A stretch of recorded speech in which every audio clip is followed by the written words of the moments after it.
tertúlia. Meu boa tarde a todos. Hoje é dia 10 de maio de 2017. É uma quarta-feira e o nosso verbete é de número 4114. Ele tem 6 páginas, 49 elogios e 23 máximos. E o tema de hoje, a ser debatido, é Crescendo Assistencial, da especialidade Interassistenciologia.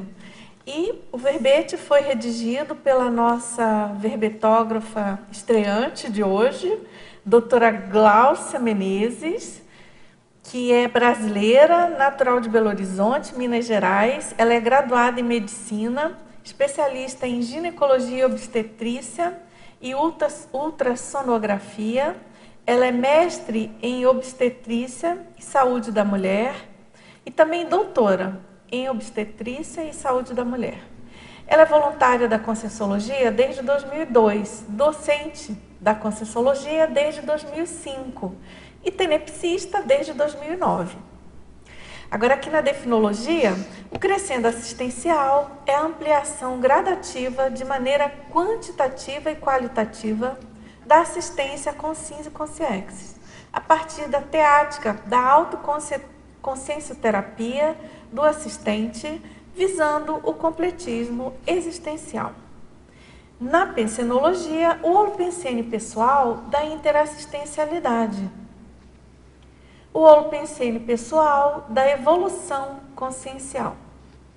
E na fatologia, a ampliação da assistência, a progressão para a assistência profissional, a capacidade assistencial inata, as autorreflexões cosmoéticas e a autoconsciencioterapia ininterrupta, balizando o crescendo assistencial.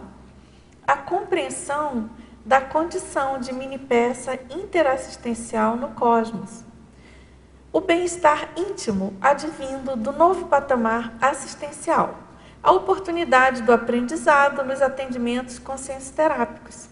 A inteligência evolutiva enquanto fonte inspiradora da interassistencialidade consciencial.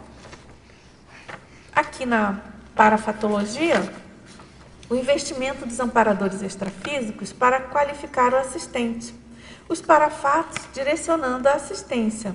O medo de errar, superado pela experimentação e conexão com o amparo extrafísico. A troca de papéis assistenciais orientada pelos amparadores extrafísicos. A inspiração dos amparadores extrafísicos na identificação das prioridades evolutivas. O maxi-mecanismo multidimensional interassistencial.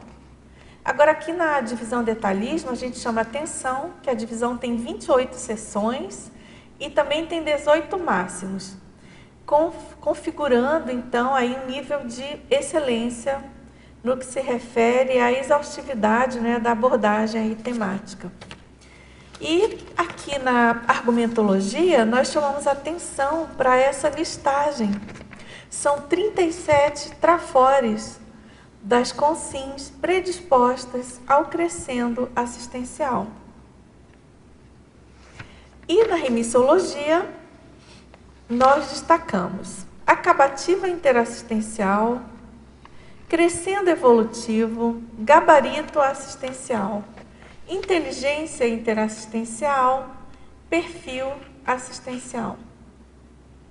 E aqui na frase enfática, a assunção da responsabilidade assistencial, cosmoética e tarística demonstra sinais de mudança do egoísmo para o altruísmo e comprometimento da consim com o curso intermissivo. E na questionologia, você já disponibilizou intimamente para aumentar a assistência? Qual o saldo da interassistência na FEP? E na bibliografia específica, nós temos 6 fontes. Agora vamos aqui à mega-análise feita pela equipe da Enciclosapiens, Cláudio Monteiro, Marilene Raganin e Maria Zilá Padilha. Ampliação, incremento, progressão, assistência, altruísmo, TENEPS, OFIEX, priorização, grupalidade, intermissivo, oportunidade, amparabilidade, ortopensenidade, responsabilidade, comprometimento, intercompreensão, autoconsciência terapia, interassistenciologia, autopesquisologia, conviviologia. Muito bem. Então, doutora Gláucia, vamos aqui ao nosso verbete. A gente queria ouvir as suas principais motivações, alguns bastidores do verbete que você queira contar. Ok. Primeiro, boa tarde a todos e todas, né, que estão assistindo, os teletortulianos, as pessoas aqui presentes. Primeiro, antes de responder sua pergunta, Dulce, eu queria agradecer a equipe da Ciclosapiens, tá? Particularmente a equipe de revisores, e em especial a Keiko, né? A gente já conversou um pouquinho aqui antes. Foi desassediador para mim, assim, o processo dela, de assistência que eu recebi da Ciclosapiens para esse verbete sair. E, só contando um pouquinho dos bastidores, esse verbete foi aprovado pelo professor Valdo Vieira em 2011, num curso que a gente estava tendo lá, que a Ciclosapiens estava dando na UEC. Era um verbete que era um curso que estava sendo a cada 15 dias, e já tiveram algumas coisas que já não foram boas desde o início, porque o curso era cada 15 em 15 dias e nós tínhamos atividade, então a gente não conseguia assistir todo o curso. Mas, de qualquer forma, o verbete foi sendo construído e ele está, mais ou menos do jeito que ele está hoje, há mais de 3 anos, parado. Então, chegou uma hora que eu falei, peraí, onde que está a minha prioridade? E, pena que o Moacir, minha dupla, não está aqui hoje, né? Teve um dia que nós saímos no domingo de manhã e ele virou e falou assim, você já reparou uma coisa? Do nada, assim. Ele falou assim, desde que o professor Valdo morreu, você não tem ido muito nas tertúlias. Isso me deu um impacto. Falei, tá, e o que eu estou contribuindo de fato, né, nesse processo de interassistência? Eu fiquei mexida, ele não está aqui hoje, que pena que ele... Mas, que assim, bacana, que grande duplista, hein? Grande duplista, parabéns. Porque assim, né, ele me mostrou assim, o processo da interassistência, eu não estava fazendo. Se para mim era bom vir a tertúlia quando o professor Valdo está aqui, por que eu não estou vindo agora? Quer dizer, eu nunca fui uma pessoa que consegui vir muito frequente a tertúlia, mas assim... o que eu tenho feito para dar força para esse projeto que é tão importante, é tão desassediador, ajuda tanta gente, né? Então, ele me fez refletir muito. Eu fui para casa, pensei um pouquinho e fiquei a tarde inteira redigindo, revisando, e falei, eu vou mandar esse verbete e vou deixar as pessoas da Ciclosapiens me ajudar a terminar, a revisar, enfim. Mas ele vai sair esse ano, né? Foi aí quando eu mandei já para revisão. Então, eu quero agradecer... Posicionamento, né? Então, assim, eu quero agradecer muito, em especial a Keiko aí, que me ajudou muito. Bom, eu listei aqui 4 motivos para fazer o verbete sobre crescendo assistencial. Primeiro, porque eu venho da ciência convencional, né, medicina, e eu não tenho dúvida que eu tive várias vidas na ciência convencional, muito voltada para isso. E, por mais que eu fale assim, eu sou médica, é uma profissão assistencial, a medicina e a carreira, eu estou falando de mestrado, doutorado, etc., quando a gente faz dentro dessa ciência, ela não está muito preocupada com assistência, não. Ela está muito mais preocupada com o ego do pesquisador, com as publicações que serão feitas. Então, era um processo muito mais egóico, tá, do que um processo altruísta. Mesmo em medicina? Mesmo em medicina, infelizmente. Então, por exemplo, eu vou abrir. Minha tese, né, as 2 teses foram, uma de avaliação de bem-estar do feto e outra de pré-eclâmpsia. Eu queria muito mais, desculpa a expressão, mas naquela época que tivesse bastante pré-eclâmpsia, entende? Para eu ter um número de casos bons do que eu estava preocupada com a paciente, com a assistência que estava sendo feita, entende? Então, assim, eu estava muito mais preocupada com o meu número de casos, né, do que com a assistência. E quando você vai nos congressos, tem esse lado de ajudar, mas, assim, esse não é o principal. O ego na ciência convencional ainda é muito pesado. Então, assim, eu tive uma certa dificuldade em entender o conceito de assistência quando eu cheguei, né? Porque até então eu achava que eu fazia assistência, né? Eu estava ali como médica. Então, assim, compreender o processo da assistência como uma coisa maior, holossomática, multimilenar, multiveicular, isso, para mim, demandou um certo tempo. Eu não sei se é entender ou se é, de fato, assumir. Talvez seja assumir as responsabilidades, tá? Então, assim, tem um outro viés aí. O segundo ponto que eu elenco, que assim, quando eu vi que a assistência médica ficou pequena, sabe? Na hora que eu ia para o consultório, eu vou até hoje, e eu vejo que em muitos casos eu não consigo resolver, sabe? Então, assim, eu faço o meu melhor do que a ciência, né, que a medicina me permite, eu dou o meu máximo, eu estudo, eu vejo, mas eu não resolvo o problema do paciente. Então, eu comecei a ver que tem muito mais coisa por trás da patologia, da doença, do problema daquele ser humano, do que simplesmente a medicina consegue lidar. Então, isso aí me fez pensar que tem outros tipos de assistência muito mais eficazes, ou pelo menos em níveis diferentes, né? O terceiro motivo foi a questão da Proexis, né? Então, assim, se eu fiz curso intermissivo, e Proexis para mim era uma senha, então eu tinha mais ou menos uns 5 anos de idade, e eu lembro exatamente de uma cena na casa da minha avó, em que eu falava assim com a minha mãe, não, o que a gente veio fazer aqui já está tudo escrito, a gente só cumpre. Aí ficavam perguntando assim, como assim que você sabe? Eu falei, não, eu sei, a gente só está cumprindo.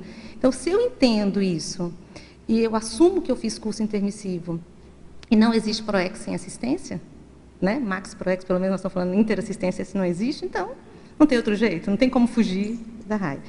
E, por último, eu lembro uma frase do professor Valdo Vieira, que ele deu um feedback para nós, consciência terapeutas, né, como voluntária da OIC, que nós negamos muita assistência no passado.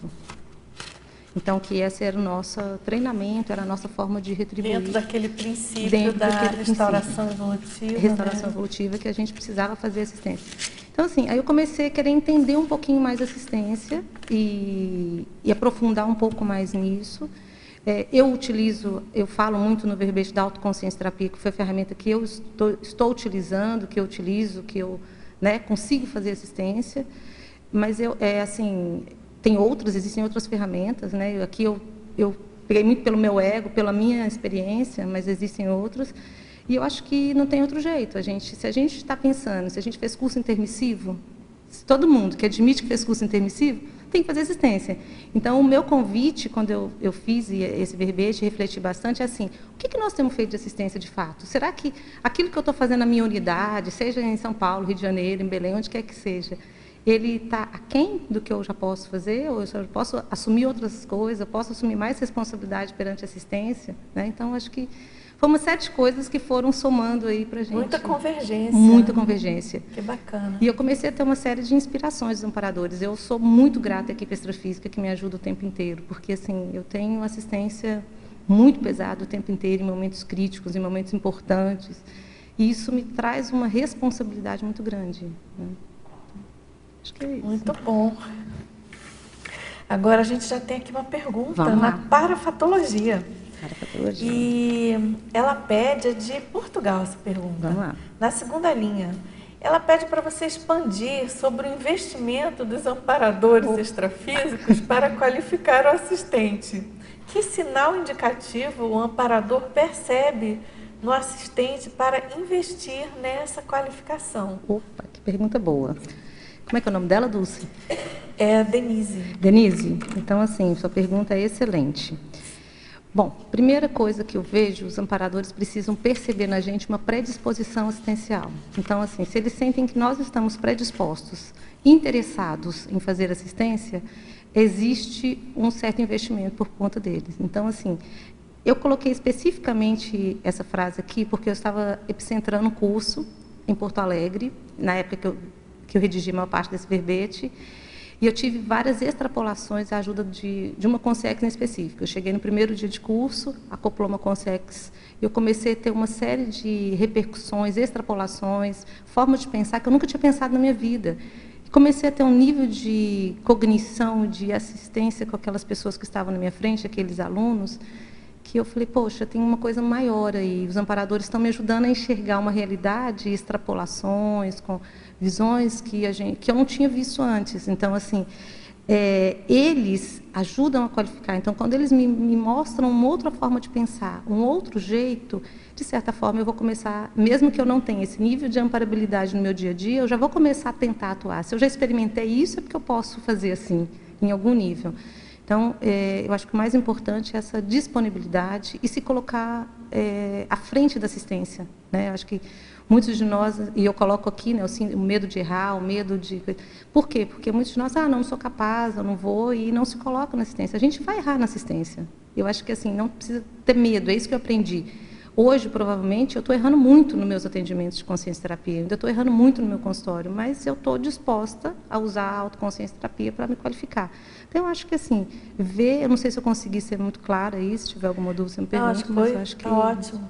Porque essa coisa de não ter medo de errar é muito sério, né, Gláucia? Sim. Porque errou, levanta e segue adiante, né? Não tem que... Claro, a velha máxima, né? Não dá para ficar repetindo, mas se você tem aquela predisposição para assistência, primeiro que a tendência vai ser errar menos, né? Se você está com boa intenção e se preparando e com esse foco, né, de qualificar a assistência. Dulce, só complementando o que você está dizendo, é assim, quando eu estava fazendo meus atendimentos de consciência terapia e me perguntaram se eu nunca tinha pensado em ser consciência terapeuta, a minha primeira reação, como? Não, porque eu me vi cheia de defeitos, né, cheia de trafares, um monte de coisa para consertar, como é que eu vou ajudar alguém do jeito que eu estou? Não tem condições. E a gente esquece, né, que o menos doente... É, aquele princípio... O princípio do menos doente já pode ajudar em algum motivo, né? Quer dizer, se eu estou 1% melhor do que o assistido, eu já tenho condições de ajudar. Então, eu acho que quando os amparadores percebem isso, eles começam a ajudar a gente a se qualificar, eles vão mostrando coisas com muito jeito, e os amparadores sabem como me acessar, né? Falando dessa questão de ampliar a cognição e ajudar. Porque é muito interessante, normalmente eles não são muito diretivos comigo, eles não falam muitas coisas assim, eles vão dando pistas, daqui a pouco eu começo a entender o core do Porovopa, porque essa questão da compreensão da cognição é importante, né, para a gente poder fazer assistência. Eu penso que, assim, faz parte aí dessa paratecnologia, né? Eles lançam alguma coisa para ver se a gente pega. É uma semente, né? É isso aí. Porque para também não, por um lado, não desperdiçar assistência, por outro, não fazer estupro evolutivo. Exatamente. E também não banalizar, né, Gláucia? Porque eu fico pensando nessa linha do que você está comentando, o quanto que a gente desperdiça, né, nessa condição de pré-serenão, o quanto que a gente tem de amparo que a gente desperdiça, porque não dá conta de apreender, de utilizar da melhor maneira. É como que a gente já tem aqui de aporte intrafísico, né, na conscienciologia. O tanto de aporte que a gente tem... E o quanto que a gente aproveita, né? Pois é. E tem uma frase do professor Valdo, no Homo Sapiens Urbanizados, que me marcou bastante, que ele fala o seguinte, eu não vou saber reproduzir a frase ao pé da letra, mas é como se ele mostrasse que muitas vezes nós temos uma certa ingratidão aos amparadores, que a gente é como se eles não fizessem nada, e a gente sente melhorias, a gente tem bem-estar no dia a dia, a gente não valoriza isso, é como se eles não existissem, né? Interessante. Parabéns, Gláucia, pelo verbete. Obrigada. Eu estava pensando agora, porque Semana das Mães, fica aquele holopensene, assim, de mãe, né? E se a gente fosse pensar pela questão do erro, né? Como a mãe, né? Quando ela tem filho, não vem uma cartilha pronta, assim, para a gente fazer, sabe? Eu não sei se tu és mãe, mas, então, a gente procura acertar de todas as formas. A gente vai errando e vai acertando, né? Então, como tu estava falando, a questão da assistência, eu acho que é por aí também, né? Se naquele momento teve coisa que poderia ter feito melhor, numa qualificação, né? A gente vai, aos poucos, né? Fazendo essa parte, né? Tu não pensa também... Se qualificando. Se qualificando. Concordo plenamente, tá? E, assim, é muito interessante esse tema e... Obrigada por você ter trazido, porque eu quero trazer uma questão da maternidade aqui em pauta. Tem uma coisa que é muito interessante, que é o seguinte, tem uma coisa que é bem interessante, que é o seguinte, a gente, em atendimento de consciência terapia, a gente vê muito isso, sabe? De você ver algumas coisas em atendimento, traumas emocionais, problemas que são advindos de uma criação, né? Às vezes, de fato, os nossos pais não fizeram o melhor, erraram, mas isso é o melhor que eles podiam. Se a gente conseguir reperspectivar isso para a gente fazer uma assistência a eles, né? Seja com SINS ou com CIEX, e a gente conseguir reformular a nossa forma de ver com isso, a gente limpa alguns problemas. Então, a gente começar a entender o outro como uma consciência que tem o direito de errar, isso é muito importante na minha percepção, sabe? Assim, vamos errar sim, vamos errar na maternidade, vamos errar no trabalho, entende? Em vários aspectos. Agora, com certeza, com essa visão de que a qualquer momento é possível fazer essa restauração, né? E aí, obrigada pela pergunta da mãe, porque eu queria trazer essa questão aqui, que foi uma coisa super importante na assistência, eu estava esquecendo. Aqui eu coloco no verbete, que é a crise considerada a oportunidade do crescendo, de utilização do crescendo assistencial. Na fatologia, eu coloquei assim, ó, As crises, deixa eu... É na quinta linha. Na quinta linha. A crise considerada oportunidade de crescimento assistencial. Então, dentro dessa linha, eu queria falar das 3 crises. E uma das crises tem a ver com a dessoma da minha mãe. Tá? Eu vou pedir desculpa para quem está assistindo a gente. Eu vou tentar usar alguns termos não neologistas, não de neologismo de conscienciologia, porque eu chamei alguns dos colegas, né, inclusive familiares, para assistir o verbete. Então, eu vou tentar usar alguns temas aqui para eles poderem acessá-los. Então, quando a minha mãe morreu, tá? Isso para mim foi uma crise muito grande, porque pelo vínculo que eu tinha com ela, com essa consciência, e foi aí que eu assumi de fato a conscienciologia. Foi aí. E eu fiquei muito até certo ponto, eu fiquei meio chateada, abre aspas, fecha aspas, quando no atendimento de consciência terapia me falaram assim: precisou da sua mãe morrer, né, para você assumir isso. Importante, né? Assim, isso me marcou muito, porque, de fato, essa questão da multidimensionalidade, ela parecia muito distante. Né? Na hora que uma pessoa muito próxima dessoma, né, e eu sei que eu ajudei ela depois no extrafísico, em vários momentos, isso me trouxe uma responsabilidade maior. Então, eu comecei a acessar mais e assumir a coisa mais séria depois da morte dela. Então, assim, isso foi muito interessante. Então, a gente, às vezes, só dá valor a algumas coisas, né, depois que elas... acontece. Perde, então, entre aspas. Perde, entre aspas. Então, a maternidade, até os defeitos dela, as dificuldades dela, eu só fui compreender muitos deles depois. Mas, assim, eu sei que hoje está tudo bem, estou trazendo essa consciência aqui, porque eu já tive várias repercussões com ela, em cursos de campo já perguntei, e eu sei que ela está bem. Então, acho que agradecer, né, essa consciência que foi minha mãe nessa vida. Muito obrigada. Falar em gratidão, né, que a gente estava comentando anteriormente, né, em primeiro lugar aqui em termos de vida, quem que possibilitou, nossos pais, claro, né? A gente está aqui. É isso certamente. Aí. Vamos lá. Agora, aqui na parafatologia também, você poderia aprofundar na quinta linha, no caso de baixo para cima. Você poderia aprofundar a troca de papéis assistenciais orientada pelos amparadores extrafísicos? Opa, essa também é uma boa. Essa também tem a ver com Porto Alegre. Durante o curso, na consciência terapia, nós sempre trabalhamos em dupla, né? E eu era a coordenadora do curso de saúde consciencial. Eu ia perguntar qual era o curso. É um curso de saúde consciencial. Na realidade, era modular em saúde consciencial, lá em Porto Alegre. E numa dessas idas para Porto Alegre, quem foi comigo foi o professor Francisco Carvalho, consciência terapeuta veterano. Ele é o consciência terapeuta mais antigo da OEC, com maior experiência na OEC. Foi muito interessante que, né, quem dá aula sabe, a gente sempre tem que ter um lugar de poder, né, onde a gente escolhe ficar, e sempre, independente de quem ia comigo para Porto Alegre, eu estava num determinado lugar. Cheguei, Francisco comigo, e fui para o meu lugar. Daqui a pouco os amparadores me dão a dica: não, esse não é o seu lugar hoje, troca de lugar. Eu, como assim? Eu só cumpri, né? Eu só cumpri. Eu falei: Francisco, fica aqui. Aí depois eles viram depois eles me mostraram de maneira bem clara que ele era a pessoa da vez, pela experiência, pelos respeitos que os amparadores têm com ele, né? Pela gratidão dos amparadores. Então, assim, ficou muito claro que às vezes a gente está exercendo algum papel, e até algum papel de líder, mas tem pessoas mais habilitadas, mais capacitadas, mais preparadas, por N contextos que envolve a história de vida da pessoa, que história os assistidos que estão ali na frente, que tem que ter essa humildade para ficar atento ao que os amparadores estão falando, e falou: opa, não é minha vez, aqui a bola é dele, né? Então, isso para mim ficou muito claro. E em atendimentos de consciência terapia, isso acontece muito. Às vezes a gente está tentando fazer uma abordagem com o evoluciente, mas não sou eu a melhor pessoa para assistir.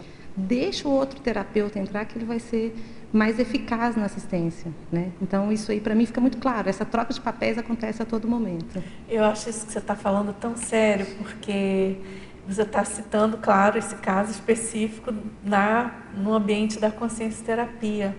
E eu não sei o que você pensa, mas a gente, assim, considerando a CCCI, a questão das instituições, eu acho muito interessante essa oportunidade que a gente tem das respectivas especialidades e de cada instituição conscienciocêntrica ter a sua especialidade, ter os seus especialistas, pesquisadores, e a gente poder trocar de papéis, não é?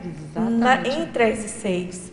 Porque eu vejo que, às vezes, tem aqueles casos da pessoa ficar: já estou num determinado nível e, não preciso mais.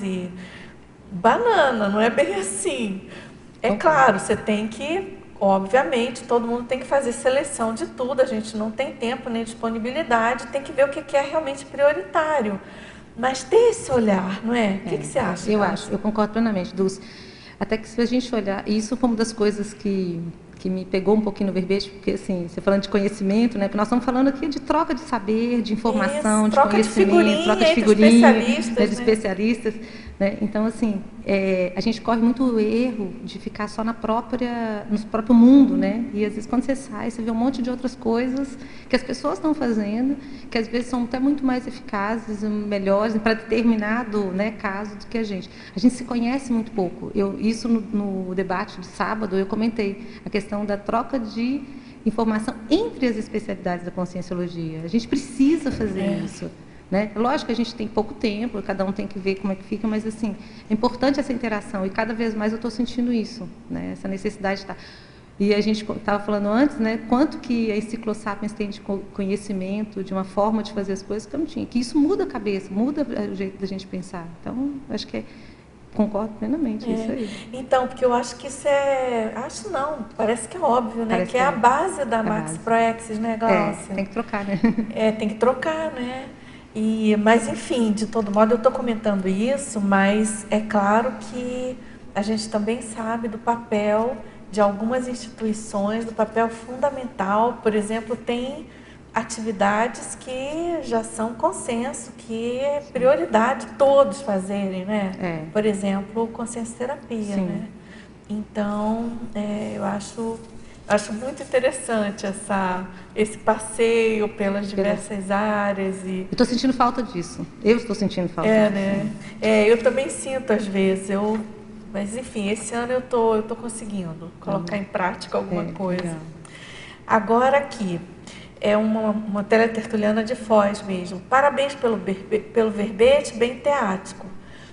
Na enumerologia, na página 3, na quarta linha, o ato de não cobrar. Aí ela pergunta, na sua experiência de consciencioterapeuta, de modo geral, qual seria o gargalo predominante nas pessoas que agem assim? E quais técnicas consciencioterápicas, cosmoéticas, você indicaria para elas começarem a trabalhar essa tendência anticosmoética, né? De não cobrar? Eu acho que a primeira coisa em consciencioterapia é assim, quando a gente cobra muito, eu ainda estou pedindo para mim, né? Eu ainda estou pedindo que o outro mude, que o outro faça aquilo que eu quero, ou que o mundo seja de um determinado jeito. Quer dizer, eu estou pensando só em mim, eu não estou pensando no bem-estar geral, o que eu posso ajudar aquela pessoa. Então, eu acho que a primeira coisa é a pessoa refletir sobre o que ela de fato está cobrando, o que ela está pedindo para si. Esse pedido é um pedido, digamos, justo? Ele tem lógica? Ou você já pode abrir mão dele? Porque esse é o grande desafio, né? Saber, e o que eu estou cobrando, o outro é capaz de me dar?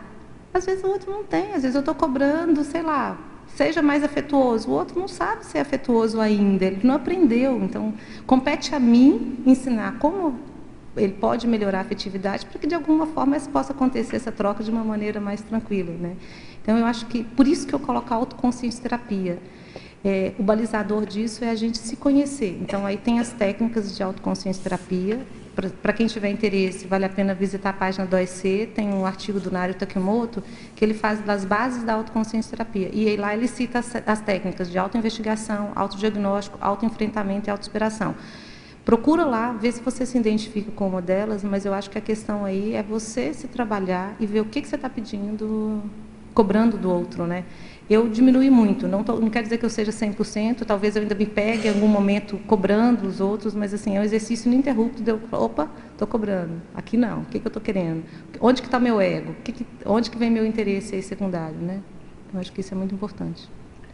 Você quer perguntar? Sim, então, parabéns, Glaucia, pelo verbete. Obrigada, André. Pegando aqui na página 1, Fatologia, quinta linha, você fala sobre as itinerâncias em cursos de consciencioterapia, aproveitando até essa tua ida aí a Porto Alegre. Você pode aprofundar e contar um pouco desse teu crescendo, né? Como você observa o crescendo nisso? Ótimo. Obrigada, André. Bom, primeiro, tem a ver com isso, né? Assumir tarefas. Então, eu comecei a entender que todas as vezes que eu assumia determinadas tarefas dentro da OIC, me colocava à frente de um trabalho, isso melhorava a minha assistência. Então, por exemplo, Porto Alegre foi para mim um grande exercício disso. Eu comecei a voluntariar, então, era uma ida para Porto Alegre a cada 30 dias, uma vez por mês, durante 2 anos, ininterruptos, no qual eu só faltei um pelo casamento do meu irmão mais novo. E aí eu fui vendo o seguinte, que quanto mais eu me colocava à disposição, os amparadores investiam em mim, tem a ver com a primeira pergunta, de me dando feedback, me ajudando a entender, e, paradoxalmente, era um período que eu tinha mais trabalho, né? Eu tinha que me organizar para estar em Porto Alegre uma vez por mês, e era onde eu me sentia melhor.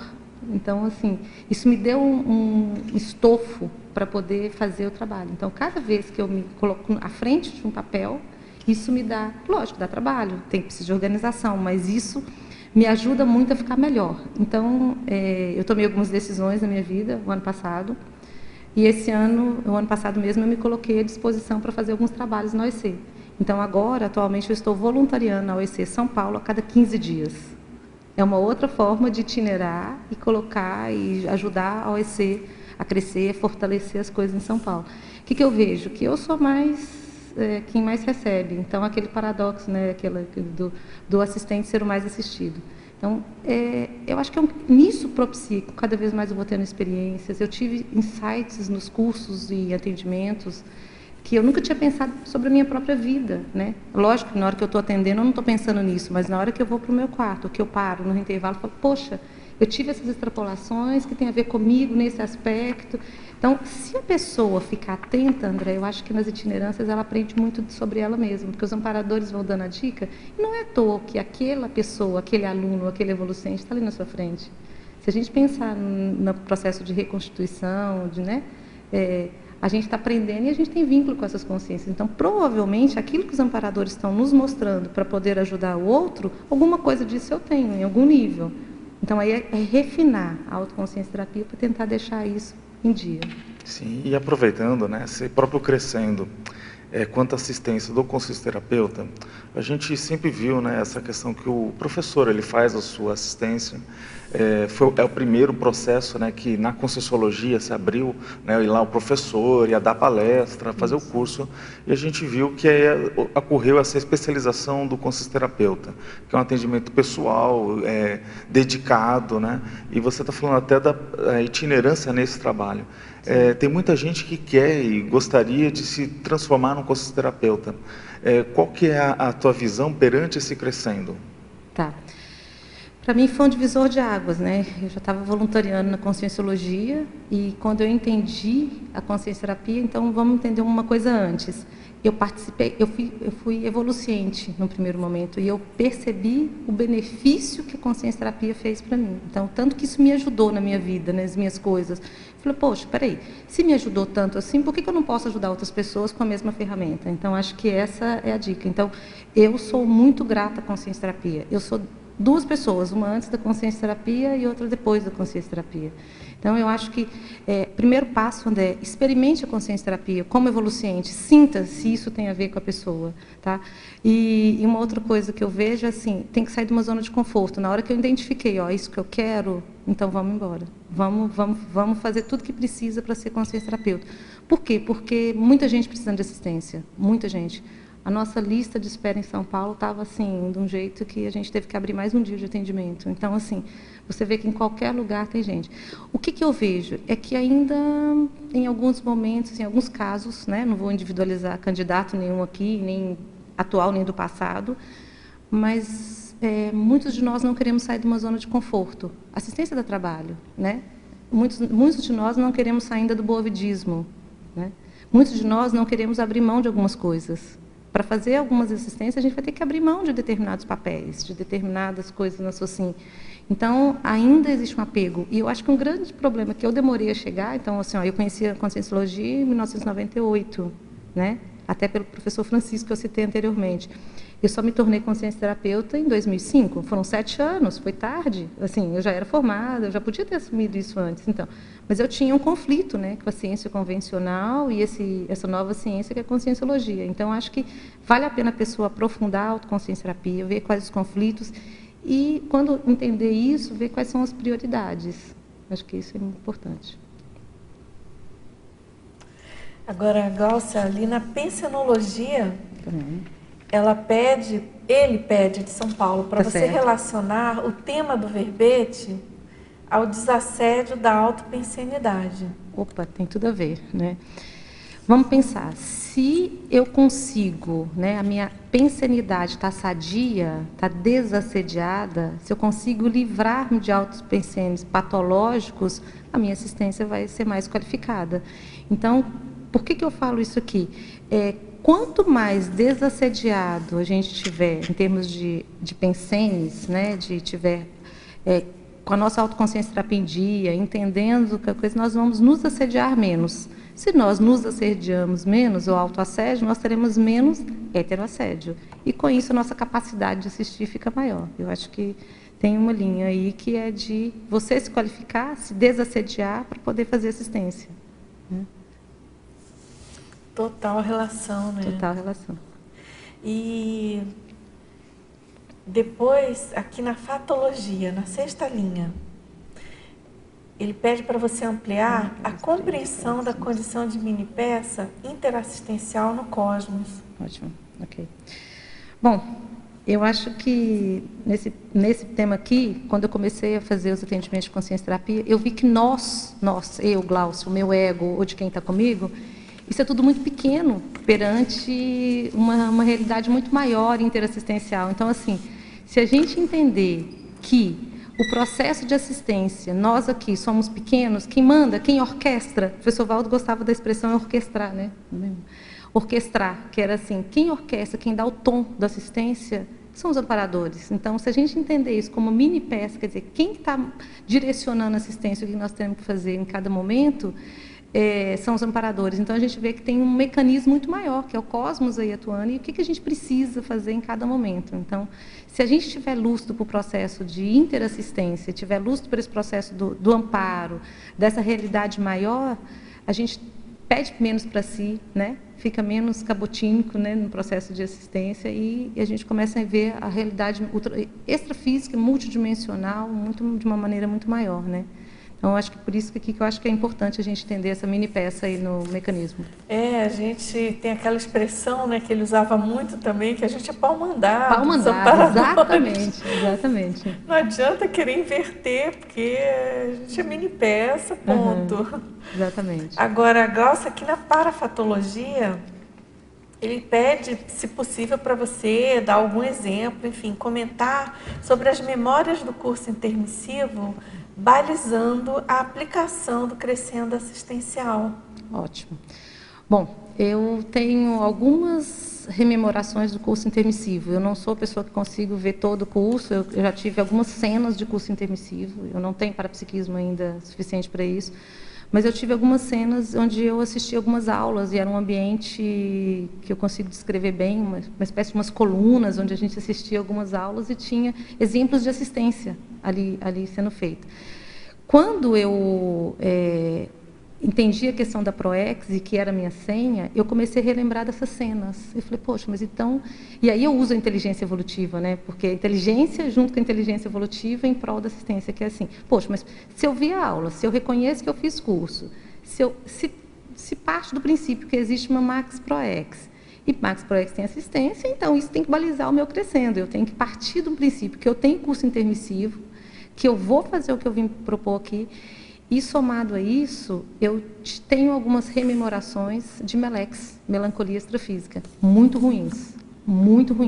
Isso me move nessa vida, porque eu já tive melim nessa vida, que é melancolia intrafísica, quando eu terminei o doutorado, que é uma das crises que eu passei, por não saber qual era o próximo passo, mas a melex é muito pior.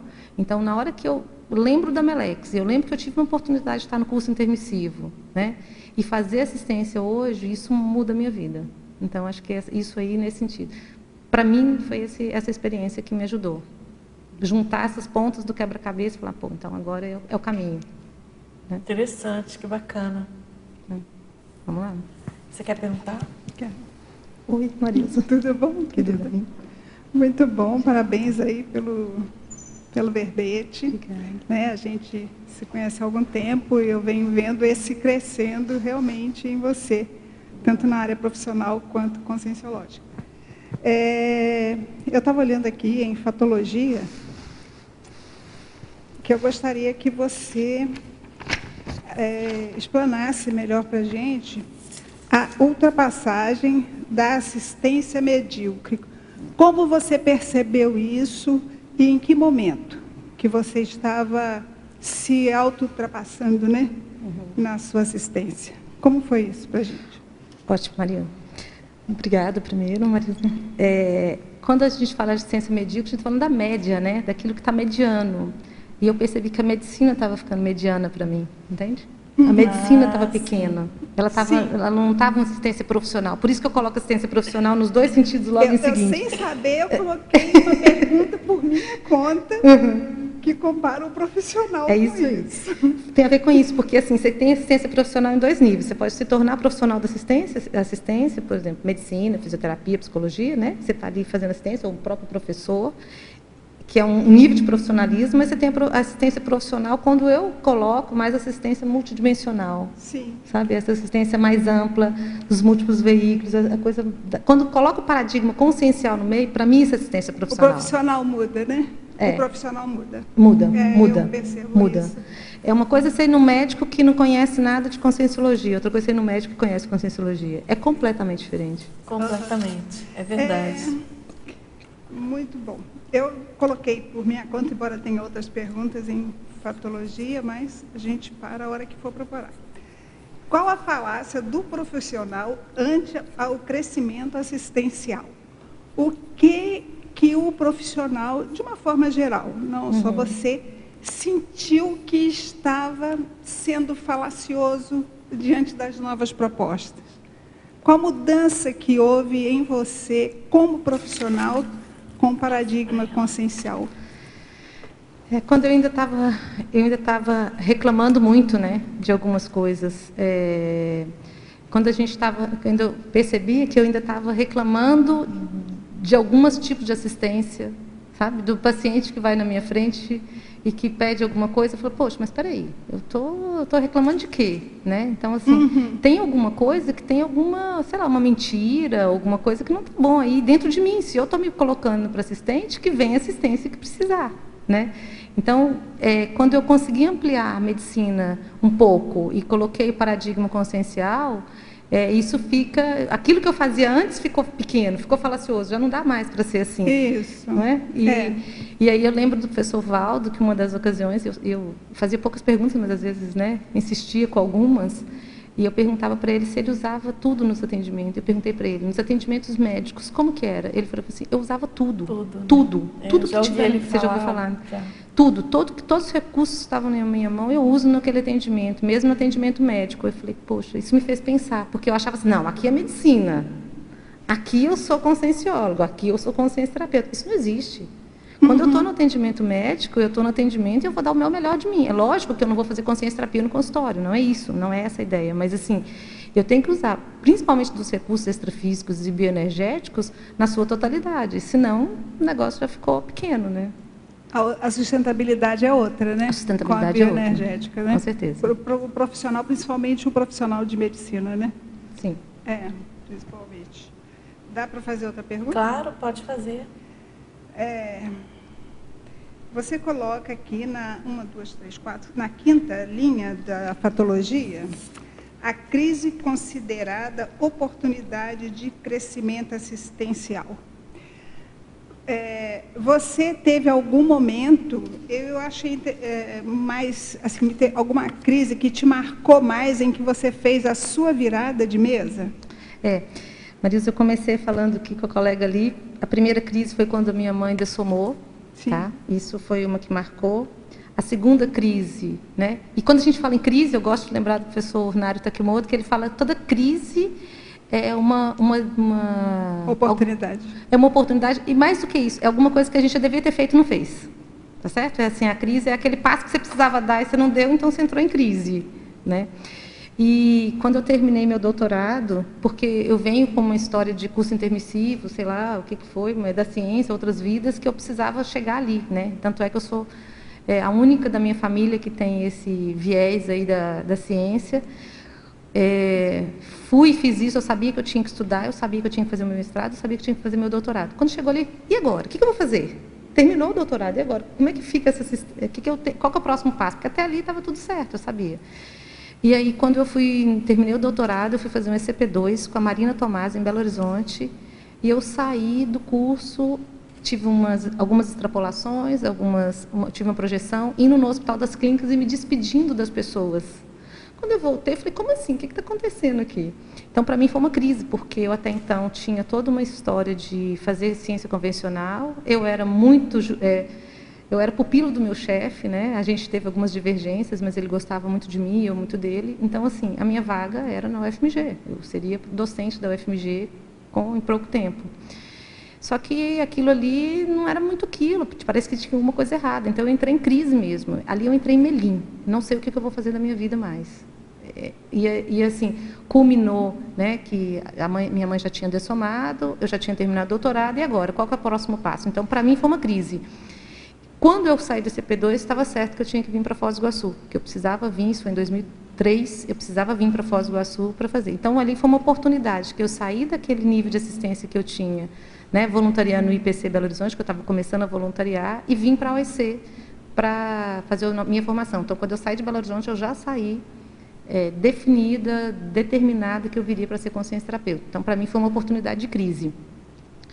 E a terceira crise foi o ano passado, né? Eu estava na UNILA, eu era docente da UNILA, e estava infeliz com a situação lá, não pela docência em si, eu acho que tem muita coisa muito bonita, mas com a questão da prioridade evolutiva. O que eu preciso fazer nessa vida? É dar aula, é ser docente, é ajudar a fazer um curso de medicina de qualidade, ou tem mais coisa para fazer?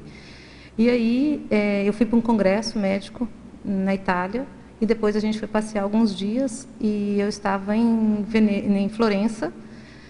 Quando eu estava em Florença, eu entrei no Museu do Leonardo da Vinci e comecei a ter um monte de repercussão extrafísica. E a ideia em bloco era assim, pô, que pena que ele precisou, um cara tão inteligente, fazer tanta arma de guerra. A primeira ideia que veio é essa. E depois era assim, você vai perder sua vida com coisas não prioritárias? E eles me mostraram um cenário intra e extrafísico do que eu estava fazendo na vida. Então, para mim, foi uma crise, que eu precisei tomar uma decisão, né? Isso foi no museu? Foi no museu. Na hora que saí do museu, entrando no museu, comecei a ver aquele tudo. Na hora que eu saí, o troço continuou. Aí, obviamente, à noite, eles...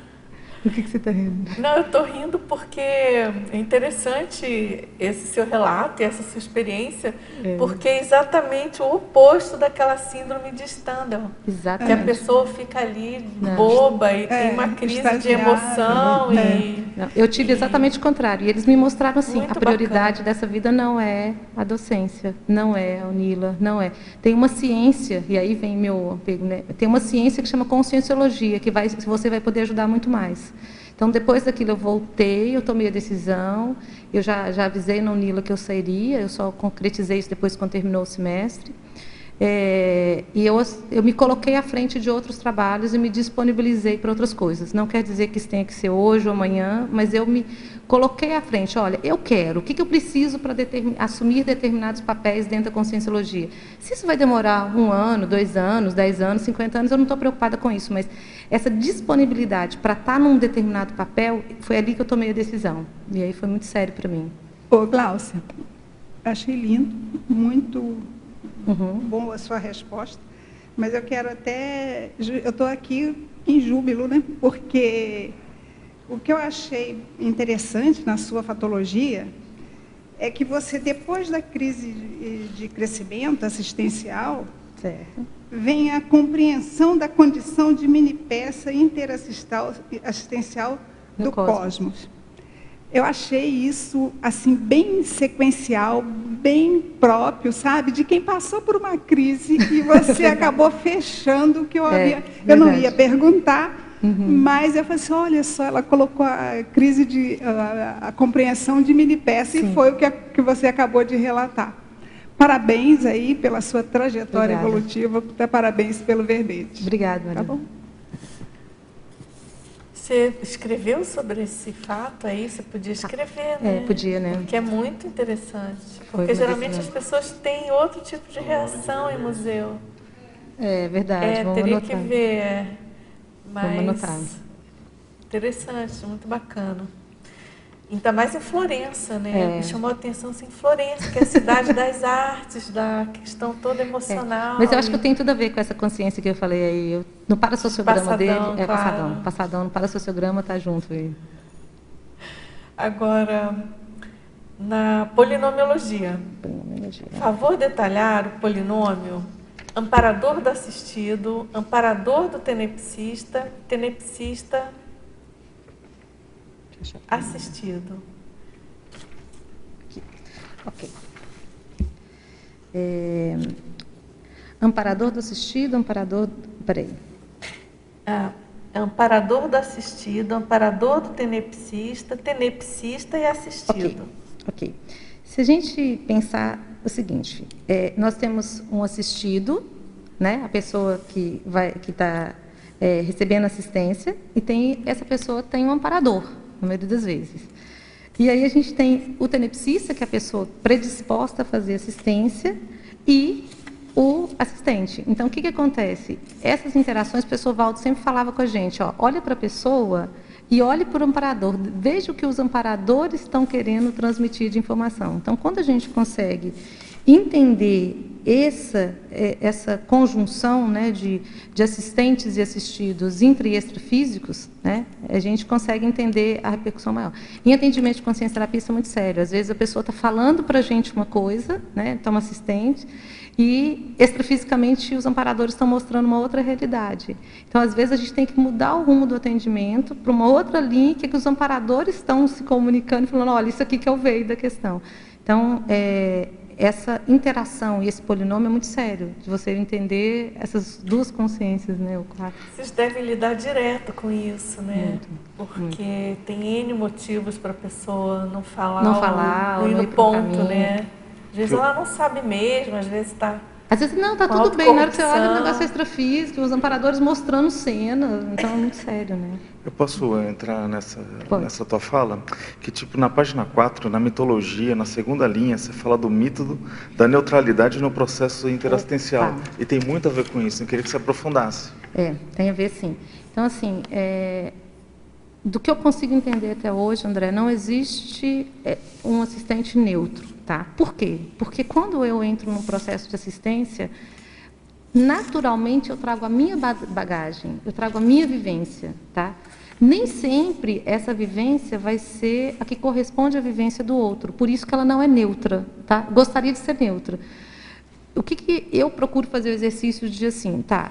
A minha vivência é essa, mas poderia ser desse jeito. Por isso que eu coloco como um dos trafores a flexibilidade mental, para a gente tentar perceber onde que eu estou puxando pela minha sardinha, ou seja, achar que o outro funciona como eu funciono, entende?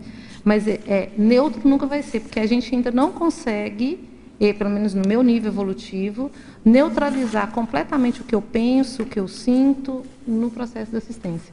Meu desafio é esse, é um dos desafios, acabar com o ego, sabe, até certo ponto, o egocídio aí das coisas e do meu jeito de pensar, usando a minha experiência, né, que a gente sempre faz, é o nosso Labicom para ajudar os outros, mas assim, de uma maneira mais neutra, porque eu acho que não é neutra. E quanto à não neutralidade daquilo que você trouxe, que o amparador querendo trazer algo sobre a informação da pessoa? Pois veja bem, é a minha capacidade de perceber isso. Certo, pode ser que eu esteja errado, eu me dou esse direito, entende? Muitas vezes, e esse é o grande diferencial. Esse é o grande diferencial. Esse é o grande diferencial, porque assim, para mim, a diferença do crescendo assistencial é parapsiquismo. Tá certo? Assim, resumidamente, se a gente tivesse que extrair, é parapsiquismo. O que eu penso é assim, são os efeitos da assistência. Tá certo? Vamos ver, às vezes, no primeiro momento, por exemplo, em atendimento de consciência terapia, o evolucente fica extremamente reativo, muito reativo. Então, assim, é assim, quase que um problema para a gente. Mas depois passa o tempo, a pessoa vê que aquilo ali tinha uma lógica, tinha uma razão de ser. Então, os efeitos. E o que me ajudou, André, o professor Valdo descreveu, se eu não estiver enganado, no Reurbanizado, porque às vezes eu leio um, leio outro, às vezes fico meio perdida. A gente confunde mesmo. Mas eu acho que no Reurbanizado, que ele fala o seguinte, que se você fizer uma assistência e der algum problema, incluindo, aí ele coloca lá, incluindo acidente de percurso, espere 6 meses para ver o resultado. Isso me ajudou muito, sabe? Porque, às vezes, o primeiro efeito, o primeiro resultado, não é um resultado bom. Mas espera um pouquinho, vão ver, deixa as coisas sedimentarem, que, muitas vezes, vão vir. Então, assim, a gente erra, tá, André? Então, às vezes, eu erro a interpretação também, pela minha cognição, pelo meu parapsiquismo, eu vou errar. Mas é isso que eu estou querendo trazer, que independente da gente errar ou não, se eu falar, olha, eu não estou preparada, eu não tenho parapsiquismo lúcido, eu não me projeto todas as noites, eu não estou vendo o que está acontecendo ali com a Dulce, então eu não vou fazer nada, então isso é uma forma de boicotar, então, na minha opinião. Então, assim, não existe outro jeito, senão se colocar no papel, errar, acertar e ir aprimorando isso ao longo do tempo. Pelo menos na minha vivência, não vejo outra forma. Queria aproveitar que você falou do crescendo assistencial aqui dos trafores, se tu pode falar ali na página 5, do item 8 e do 11, que é autoimperturbabilidade e calculismo cosmoético. 8 e o 11, ok? Bom, autoimpermeabilidade. Aqui eu coloquei eu acrescentei, estudando verbete esses dias, eu até coloquei, né? Assistir sem se contaminar com a doença alheia. Eu acho que isso é muito importante. É você entrar na assistência, seja intrafísica ou extrafísica, e não adoecer com a doença do outro, né? Sem que isso perturbe você, te tire da sua zona, do seu mecanismo. Então, às vezes, a pessoa está super bem, entra numa assistência, daqui a pouco já entra nos pato-pensenes do assistido e já dançou tudo. Então, ela já se perturbou, já fez tudo. Então, entender a assistência como um processo e não se contaminar com a assistência. É mais ou menos assim, se a gente fizer uma analogia com a medicina, é drenar o abscesso, né, pus, sem se contaminar. Usa luva, tudo direitinho para você não entrar no processo, senão você perde a capacidade de assistir, né? Então, por isso que eu coloquei isso aí. E do 11, calculismo cosmoético, onde que você quer chegar com essa assistência? Entende? O que você quer com isso? Então, assim, por isso que o calculismo cosmoético, para mim, me ajuda. Quando eu estou fazendo uma abordagem para alguém, no atendimento, no curso, o que eu gostaria que essa pessoa entendesse? O que eu acho que para ela é uma virada de mesa, se ela entender que aquilo ali é prioritário na vida dela. Então, com isso, você usa de técnicas, de ferramentas, para ajudar a pessoa a construir um raciocínio para conseguir chegar a uma virada, ou compreender alguma coisa, ou reciclar algum traço.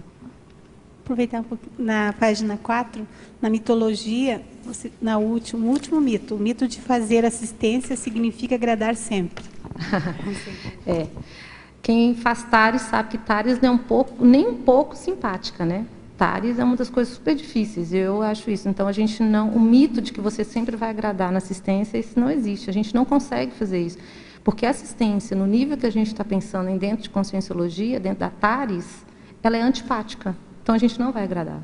Muitas vezes as pessoas vão virar a cara para a gente, vão ficar chateados, né? Mas a Tares é isso. Se eu fizer qualquer coisa diferente, é lógico que a gente pode fazer isso com bom humor, com educação, que são as coisas que eu estou buscando. Alguns desses trafores aqui eu reconheço em mim, tá? Dessa lista de 37. Muitos são trafares, que, né, eu tenho o oposto disso, eu estou tentando buscar, e alguns são trafares. Então, eu estou tentando entender, dentro daquilo que eu já entendi de assistência, o que eu acho que é importante. Gláucia, esse final de semana a gente ouviu muito falar na empatia, na assistência. Certo. Teve a palestra aqui do Tony, né? E ele contou o histórico dele e ele falou muito isso, foi muito discutido.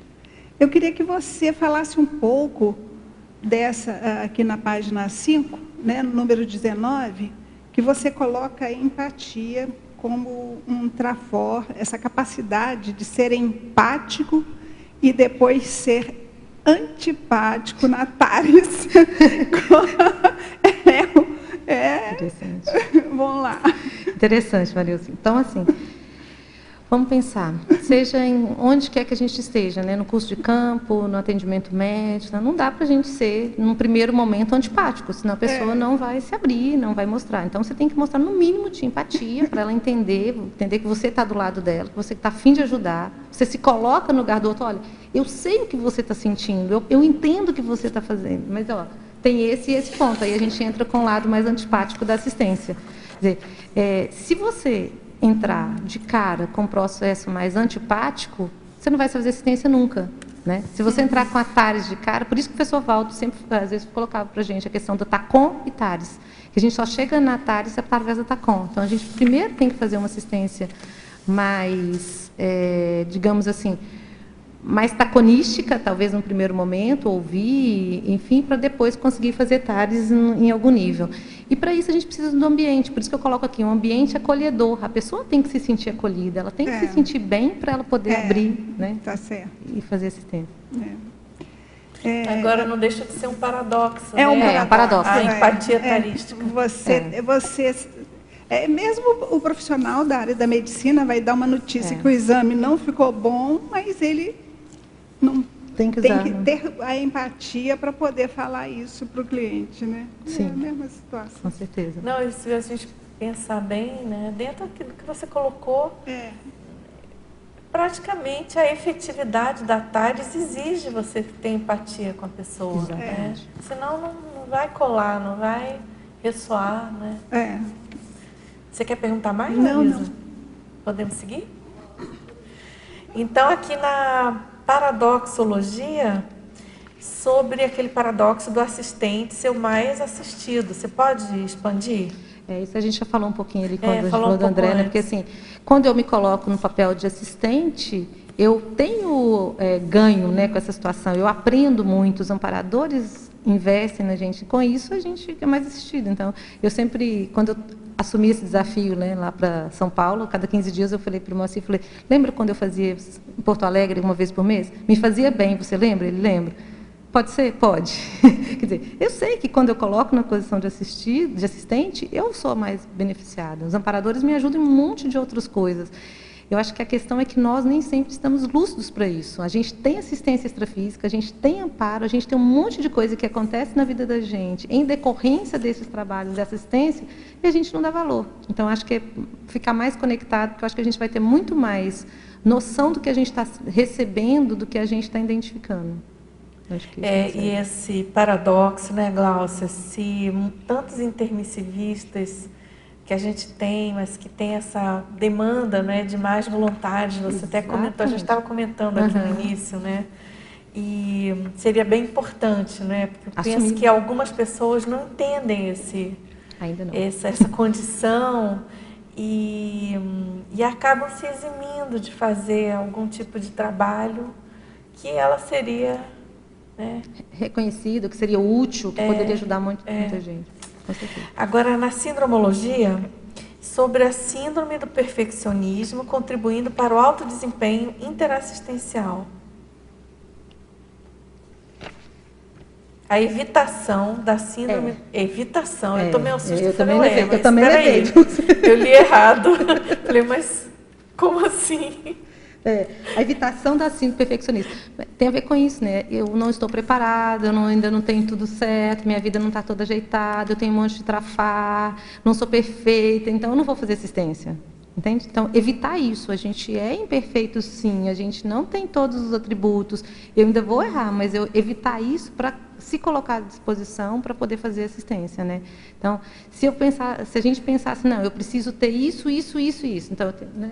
Eu tenho que ter minha vida arrumada, eu tenho que ter uma dupla evolutiva, né? Eu tenho que ter isso, eu tenho que ter aquilo, para depois fazer assistência. Eu tenho que ter dinheiro, eu tenho que ter pé de meia, né? Muita gente se perde nisso, né, Dulce? A gente já vê muitos casos que a pessoa fala assim, não, eu primeiro vou ganhar muito dinheiro. Quando eu tiver meu pé de meia, né, que eu tiver tudo perfeito, eu vou vir fazer conscienciologia. Às vezes, perdeu o bonde. Porque isso que você está falando, Gláucia, eu acho super sério. Porque se a gente considerar essa característica tão estudada e tão falada aqui nesse tertuliário sobre a polivalência do intermissivista, né? A pessoa que faz curso intermissivo, em geral, a maioria dos nossos colegas sai perguntando para um e para outro, tem essa questão da polivalência. A pessoa tem facilidade para atuar em várias frentes, ela tem uma condição assim plural, um pouco diferenciada, né? Aí, se você junta essa condição com essa postura de querer fazer monobloco ali, um de cada vez, não, primeiro eu vou fazer isso porque eu tenho que ter tal condição, depois não combina, não conjumina. Não. Então é como se a gente tivesse estudado, se preparado para atuar em várias frentes, né? É o que dá, o que é possível, né? Não, e só complementando isso, dos que tem a ver com esse verbete, né? Que a gente estava falando aqui antes das pessoas chegarem, né? Eu sabia que o verbete não estava perfeito. Eu sabia que ele não estava bem, entende? Eu sabia que ele não estava prontinho do jeito, mas eu falei, não, eu vou deixar as pessoas... Nós não estamos falando de interassistência, vamos deixar o pessoal da Ciclosapiens me ajudar para esse verbete sair. Talvez o próximo eu já dê menos trabalho para os revisores, mas assim... Tem a ver com isso. Eu não estava esperando o mito, né, da perfeição que eu tenho que estar... É claro, isso é fundamental. Que o verbete tinha que estar ótimo, que tinha que estar perfeitinho para eu poder mandar. Não, eu preciso fazer alguma coisa e colocar nesse papel de ser assistido também. Não, e aqui, pelo nosso lado, deixa eu falar o contrário também. É claro que o nosso trabalho na Ciclosapiens, a gente faz o que dá para fazer naquele momento e com o grupo que tem, no prazo que precisa e dentro das nossas condições evolutivas, né? Somos as pessoas ideais? Claro que não, mas é o que nós temos para o momento, é o nosso arcabouço cognitivo. Então, é conjunto, isso é coletivo, né? Esse raciocínio, ele precisa permear a nossa vida proexológica, né, Glaucia? Sim. Porque, do contrário, eu penso que a gente vai aguçar aquele risco que você comentou ainda há pouco da Melex, não é isso? Melim, Melex, né? Enfim, eu também sou uma pessoa, assim, bem pragmática, sabe? É claro que a gente com isso não pode banalizar, né? A gente, por exemplo, não pode reduzir, precisa manter um nível, um padrão da enciclopédia, ter responsabilidade com isso, né? Mas tem que fazer. Tem que fazer, né? Tem que. Outro jeito. Né? Então vamos em frente, né? Com o que a gente pode. Você quer perguntar? Sim. Parabéns pelo verbete. Eu gostaria que você comentasse a frase enfática do verbete, por favor. Só um pouquinho. Bom, a frase enfática. A assunção da responsabilidade assistencial cosmoética e tarística demonstra sinais de mudança do egoísmo para o altruísmo e comprometimento da consciência com o curso intermissivo. Eu acho que, para mim, foi bem a síntese do verbete, sabe? Porque tem a ver com o curso intermissivo, o que eu trago de informação do curso intermissivo, né? E quando eu assumo isso, né, de uma maneira para fazer tares, né? Então, eu acho até que ficou redundante um pouco cosmoético e tarístico, porque na maioria das vezes, né, as coisas podem, mas eu quis enfatizar, que eu queria deixar claro que assim, né? Reforçando a questão da cosmoética na assistência. Quando você vai fazer uma assistência, ela tem que ser cosmoética em todos os níveis, né? Em todos os níveis. E aí, quando eu falo em todos os níveis, estou falando de consins e consciex que vão serem assistidas. Você tem que pensar no conjunto. E a TARES tem a ver com isso, aquela assistência antipática, muitas vezes, que você só consegue fazer isso quando você sai do egoísmo e vai para o altruísmo. Se eu estiver muito preocupada com a minha performance, com o meu jeito de funcionar, o que eu quero fazer média com os outros, eu jamais vou conseguir fazer TARES. Então, sendo assim, para mim, ela é assumir essa responsabilidade da informação que eu tenho, fazer assistência do nível que eu consigo, mas dentro de alguns nortes, balizadores, entende? E isso, para mim, vai estar demonstrando. Eu acho que hoje eu sou menos egoísta do que eu era no passado.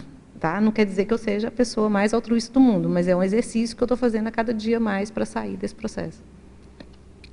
Okay? Agora, a gente tem aqui uma fala até um pouco mais longa. É uma teletertuliana de Porto Alegre. Pelo que eu entendi, ela não conhece realmente quase nada da Conscienciologia. Okay. Tive uma experiência estranha. Em setembro de 2014, fiz um procedimento cirúrgico que teve uma intercorrência e tive uma EQM. Fui socorrida e voltei para o bloco cirúrgico. Nessa experiência, sabia que tinha dessomado e vi uma amiga que dessomou tinha dessomado há menos de 20 dias. E ela me avisou que eu iria voltar a viver. Ok. 3 meses depois, o meu marido tirou uma foto minha e apareceu um senhor de barba branca e calvo. Pensei que era o Bezerra de Menezes, mas os óculos me deixaram intrigada. Não conhecia o professor Valdo, mas já lia sua obra com Chico. Depois de alguns meses, me deparei com uma foto do professor Valdo e eu reconheci na foto comigo. Procuro nas tertúlias algo que me explique o inexplicável. Sempre assisto 1 ou 2 tertúlias. Estou lendo livros que posso dele, mas creio que falta uma peça. Será que vocês podem me ajudar? Você quer comentar? Posso comentar depois? Pode comentar isso. Aí você entra, tá? Olha, tem muitas coisas aqui nas suas colocações. São várias. Então, uma coisa é a EQM que você teve, que é bem importante você entender a essência de uma experiência de quase morte, né? Ninguém tem uma EQM à toa. Você mesma disse que você pensou que você tinha dessomado, você encontrou com uma amiga e que te falou de que você voltaria a viver. Ou seja, você teve uma oportunidade interessante de continuar viva, né? De retomar aí seu trabalho aqui nessa vida. Então, preste atenção para isso é muito sério. Não é para você banalizar nem desperdiçar. Depois, sobre essa questão que você teve, né, dessa fotografia e tudo, do que eu posso, assim, colocar, depois aqui a professora Gáucia vai continuar e quem estiver aqui presente, que quiser contribuir, claro, tá? Aqui é debate, todo mundo participa, mas assim, provavelmente você teve aí uma materialização que foi percebida por uma câmera fotográfica. Isso é um fenômeno, tem mapeamento desse fenômeno, não é tão comum, é uma coisa mais rara, mas a gente sabe que acontece. Agora, a questão da figura que materializou, aí você tem que cuidar, porque muitas vezes é um recurso que os amparadores utilizam, de materializar na forma de uma pessoa conhecida ou que quem está visualizando, quem está sendo assistido, possa reconhecer e possa tirar algum partido maior disso. Isso é um fato. Isso a gente tem vários casos na Conscienciologia, tem várias pessoas, por exemplo, isso a gente ouviu inúmeras vezes aqui no tertuliário. Não sei se você chegou a ver, Glaucia, mas era não comum, mas várias vezes acontecia. A pessoa chegar e dizer, professor Valdo, eu tive uma projeção com você, você confirma? E ele comentava algumas vezes, não é? Que não era ele, mas ele comentou várias vezes sobre um amparador que tinha um paravisual idêntico ao dele, para ajudar na assistência necessária. Desse mesmo modo, a gente pode pensar que é uma hipótese, é para você pensar. Isso aqui é princípio da descrença. Você que vai chegar à conclusão do que deve ser, né? Do que é mais plausível. Mas assim, parece, ao que tudo indica, que um amparador, querendo ajudar você e buscando encaminhar você ao encontro da Conscienciologia, e a figura do professor Valdo, no caso, é emblemática, não é verdade? Ele está aí está na internet, 2.000 tertúlias, e tem os livros, N fotos dele, enfim, tem todo o papel dele de propositor da Conscienciologia. E então parece que faz muito sentido, não é verdade? O amparador se transfigurar com o visual dele, até para você fazer o link. Eu posso fazer uma parte rapidinho? Já você fala. Aproveitando o que você falou, é importante também, dentro de tudo que foi lido aí, ela ver o nível do parapsiquismo dela. Isso é sério. O nível de rememoração dos experimentos extrafísicos, né? Está bem complexo. Né, Maria? Valorizar isso. E hoje em dia, em todas as filosofias, tudo aí que eu conheço, em termos de esoterismo, de filosofia, A Conscienciologia é o único lugar que tem um amplo cenário, várias atividades em que ela pode otimizar esse experimento. Para mim, ficou bem claro a questão do nível do parapsiquismo e a facilidade dela em trazer essas rememorações. Eu só queria complementar que, para a pessoa se analisar, como é que ela funciona no dia a dia, né? Então, assim, ela provavelmente tem que precisar materializar alguma coisa, ver alguma coisa para poder sedimentar e tomar uma decisão, né? Quer dizer, precisou quase que os amparadores materializarem ali numa foto para ela entender, e ela ainda está buscando alguma justificativa. Não sei, assim, a impressão que está querendo mais argumentos, mais coisas, e a informação por si só ela já está aí. Óbvia, né? Óbvia, assim, não sei. Posso óbvios entre aspas. Para a gente que está vendo. Para a gente que está vendo de fora, eu acho que a informação era, olha, existe um corpo de conhecimento que está aqui. Estou te apresentando ele, com figura do professor Valdo, e aqui agora vai adiante, vamos lá, passou para trás. O que você vai fazer com essa EQM? Né? Você teve uma oportunidade de uma Morex, provavelmente, aí. Provavelmente. Provavelmente uma Morex, uma moratória existencial. Quer dizer, o que você vai fazer com isso a partir de agora? Que você já está usando isso de uma maneira assistencial, né? Autoassistencial e heteroassistencial? Acho que essa que é a grande pergunta aí. Muito bem. Outra coisa, eu lembrei também para ela não menosprezar o potencial ectoplástico, exatamente. Né? Porque isso não acontece. É isso que tem a ver com o que a Marilza colocou, né? Exatamente, que a Marilza colocou. Então, é isso. Então, vê lá o que você vai fazer com essas informações. Em qualquer coisa, manda pergunta. Todo dia aqui tem um novo verbetógrafo, mediador, enfim, para você trocar bastante ideia e seguir em frente aí com as suas pesquisas. Agora, Gláucia, na estrangeirismologia, vamos lá, na página 1, né? Você poderia nos exemplificar como funciona o downgrade assistencial? Downgrade. Isso é interessante, né? Quantas pessoas passaram já pela conscienciologia, eu posso falar pela consciencioterapia também, que hoje não está fazendo nada? Não está fazendo nada. Assim, às vezes uma assistência, né, para quem é da psicologia na psicologia, da coisa, para mim isso é downgrade, a pessoa deu um passo para trás, né? Ela deu um passo para baixo, porque se pelo menos na minha visão, eu estou considerando assistência conscienciológica, né, assistência levando em consideração o paradigma consciencial, a mais profissional, na hora que eu volto para uma assistência, mais seja médica, psicóloga, seja lá o que for, psicológica, para mim isso é um downgrade, a pessoa deu um passo para trás. Dentro da minha visão, pode ser que a pessoa esteja fazendo o que ela tem que fazer de PROEX, tá? Não estou falando que todos os casos, não estou querendo generalizar, mas acho que a gente pode mais. Na hora que eu me manifesto na assistência, com determinado nível de lucidez, tá? Na assistência, onde quer que eu esteja, se eu caio, né, por autotrafares, por autoassédio, por coisa, eu dei um passo para trás também. Então, para mim, isso fica muito evidente. A gente tem que estar aprimorando cada dia mais em termos de assistência. Eu acho que isso, para mim, é muito sério. Então, a gente tem que ficar atento. O que eu aprendi na assistência? O que isso me ensinou? O quanto que eu estou melhor? O quanto que eu estou pior? O quanto que isso... Para evitar que a gente dê um passo regressivo, né? Uma coisa... E, nesse sentido, as recins são fundamentais. Não tem outro jeito. Não tem outro jeito. Se a gente não fizer recim o tempo inteiro.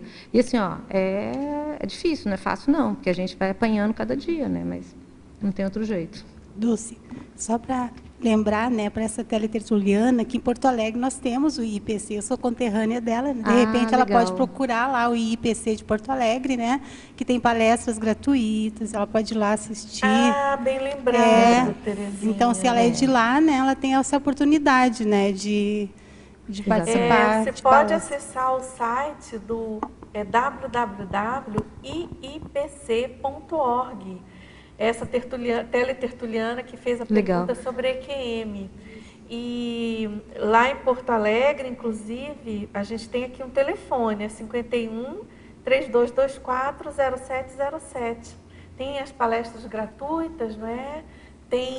E lá essa instituição é especializada em projeciologia, que é essa ciência justamente que estuda a saída do corpo, que inclui o fenômeno da EQM. Então, é perfeita para você contactar, enfim. E vou pegar um gancho com você, Terezinha. Nós também estamos em Porto Alegre, tá? Vai ter, inclusive, atendimentos intensivos em Porto Alegre, agora, não sei a data exata, mas já está no Facebook. Glaucia? Direto. Nós vamos não, direto não, nós vamos fazer intensivos agora. Primeiro, são aqueles 5 dias, 5 atendimentos, 1 hora por dia. Tá? Então, agora em Porto Alegre, a gente teve o curso Autoconfiança da Márcia lá recentemente, palestra gratuita também. Então, assim, se você quiser, entra no Face da OIC, que a Flávia Auar está colocando bastante coisa lá e está bem atualizado. Fala. No Facebook, OIC, Organização Internacional de Consciência e Terapia, lá ela já acha tudo. Está mais atualizado do que o site da OIC. O Facebook está funcionando melhor. O Face é mais dinâmico, Face interativo, né? Mais dinâmico. Está ótimo. Agora, aqui na fatologia, na página 1, segunda linha.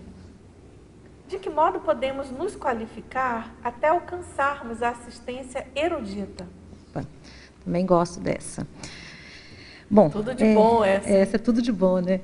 Bom, a erudição tem a ver com a leitura, com o conhecimento, né? Então, quanto mais a gente lê, conhecer, mais a gente vai se qualificar com isso. Então, dentro dessa linha, eu acho que quanto mais a gente lê, melhor. Só tem que tomar cuidado com uma coisa: às vezes a gente se perde em determinadas leituras, e eu vejo isso acontecer. Às vezes a gente envereda por um caminho, seja lá de uma linha mística, alguma coisa, que isso às vezes não ajuda muito.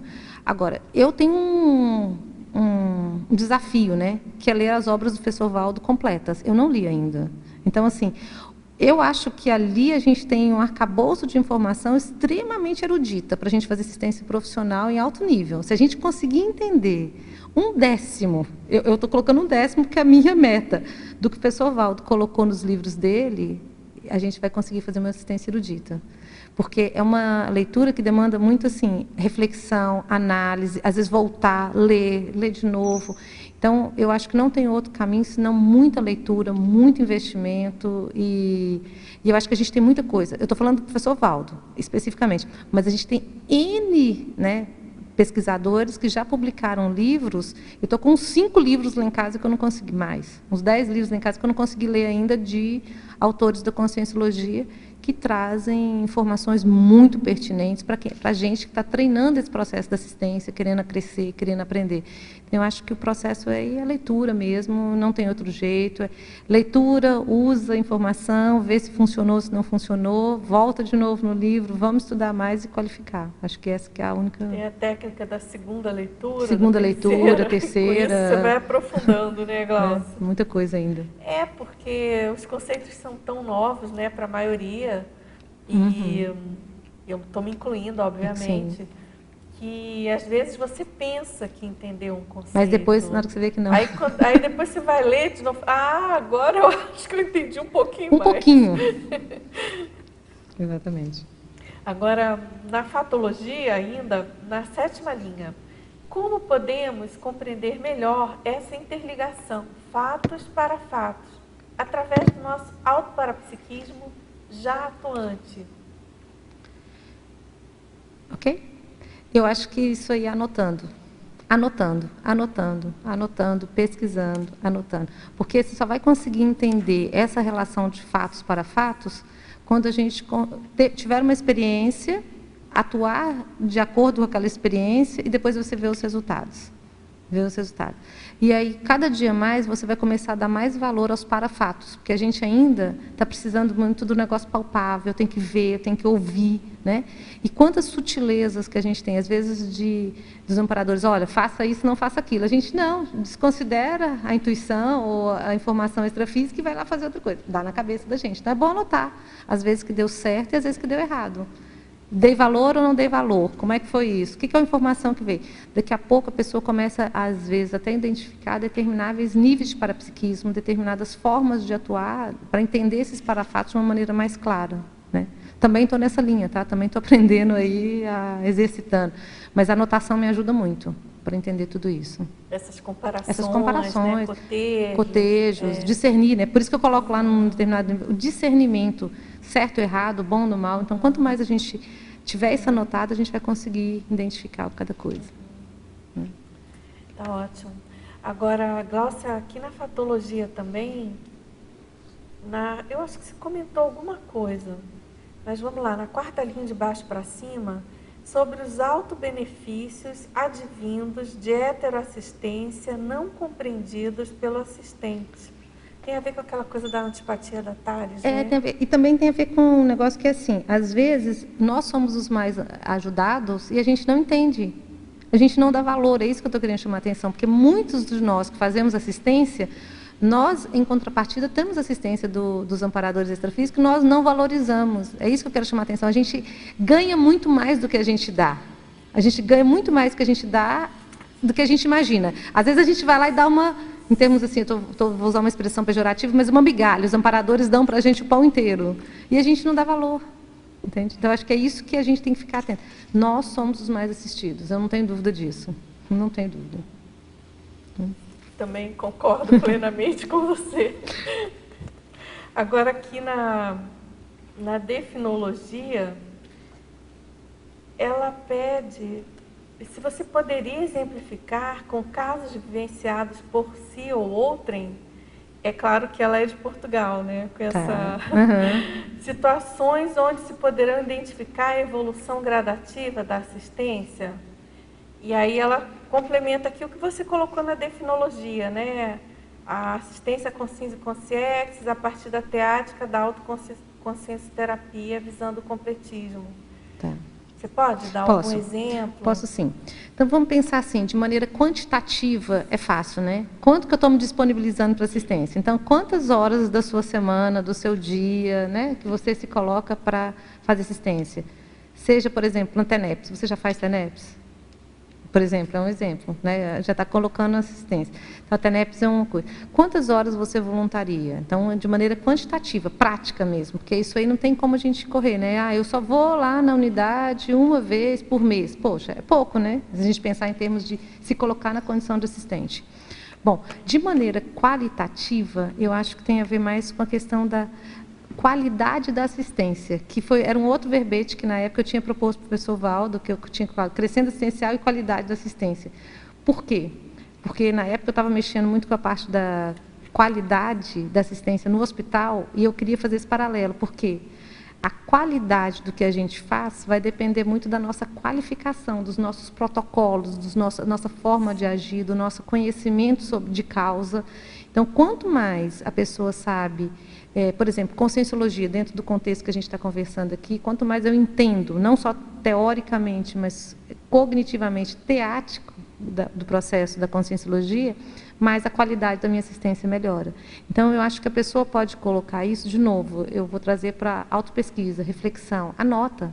Como é que você está? Hoje você foi na unidade uma vez, mês que vem você já conseguiu manter sua disciplina, sei lá, uma vez por semana, que é o que você se propôs? Você se colocou à disposição para determinados trabalhos? Como é que foi a atuação sua no voluntariado? Foi uma atuação boa? Você se considera que você fez o que você tem que fazer? Você mais ajudou ou você sediou o processo? Né? Eu acho que são coisas que o tempo inteiro a pessoa pode falar. A partir disso, ela vai começando a se colocar em papéis cada vez mais à frente mesmo do trabalho, de maneira mais assistencial. Mas eu consigo ver assim. Ela deu os parabéns para você pelo Obrigada. verbete. Agora, nosso amigo aqui de Goiânia. Hoje, quarta-feira, tem sido hiperassistencial. Logo cedo, recebi uma mensagem muito animadora de um amigo evolutivo intermissivista. Quanto mais auxilio pessoas online, ele tem um site.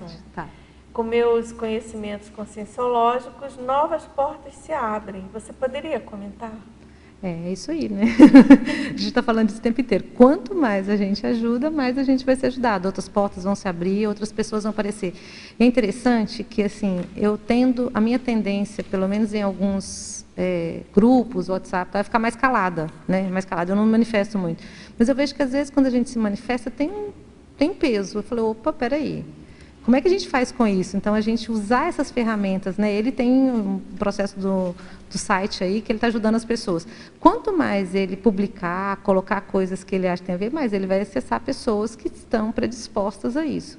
Quanto mais a gente se coloca no papel essencial, mais gente vai nos procurar para poder fazer assistência. Então, acho que é um processo, os amparadores vão vendo, está dando conta, está tudo certo, as pessoas vão chegando, tem assistidos para tudo, né?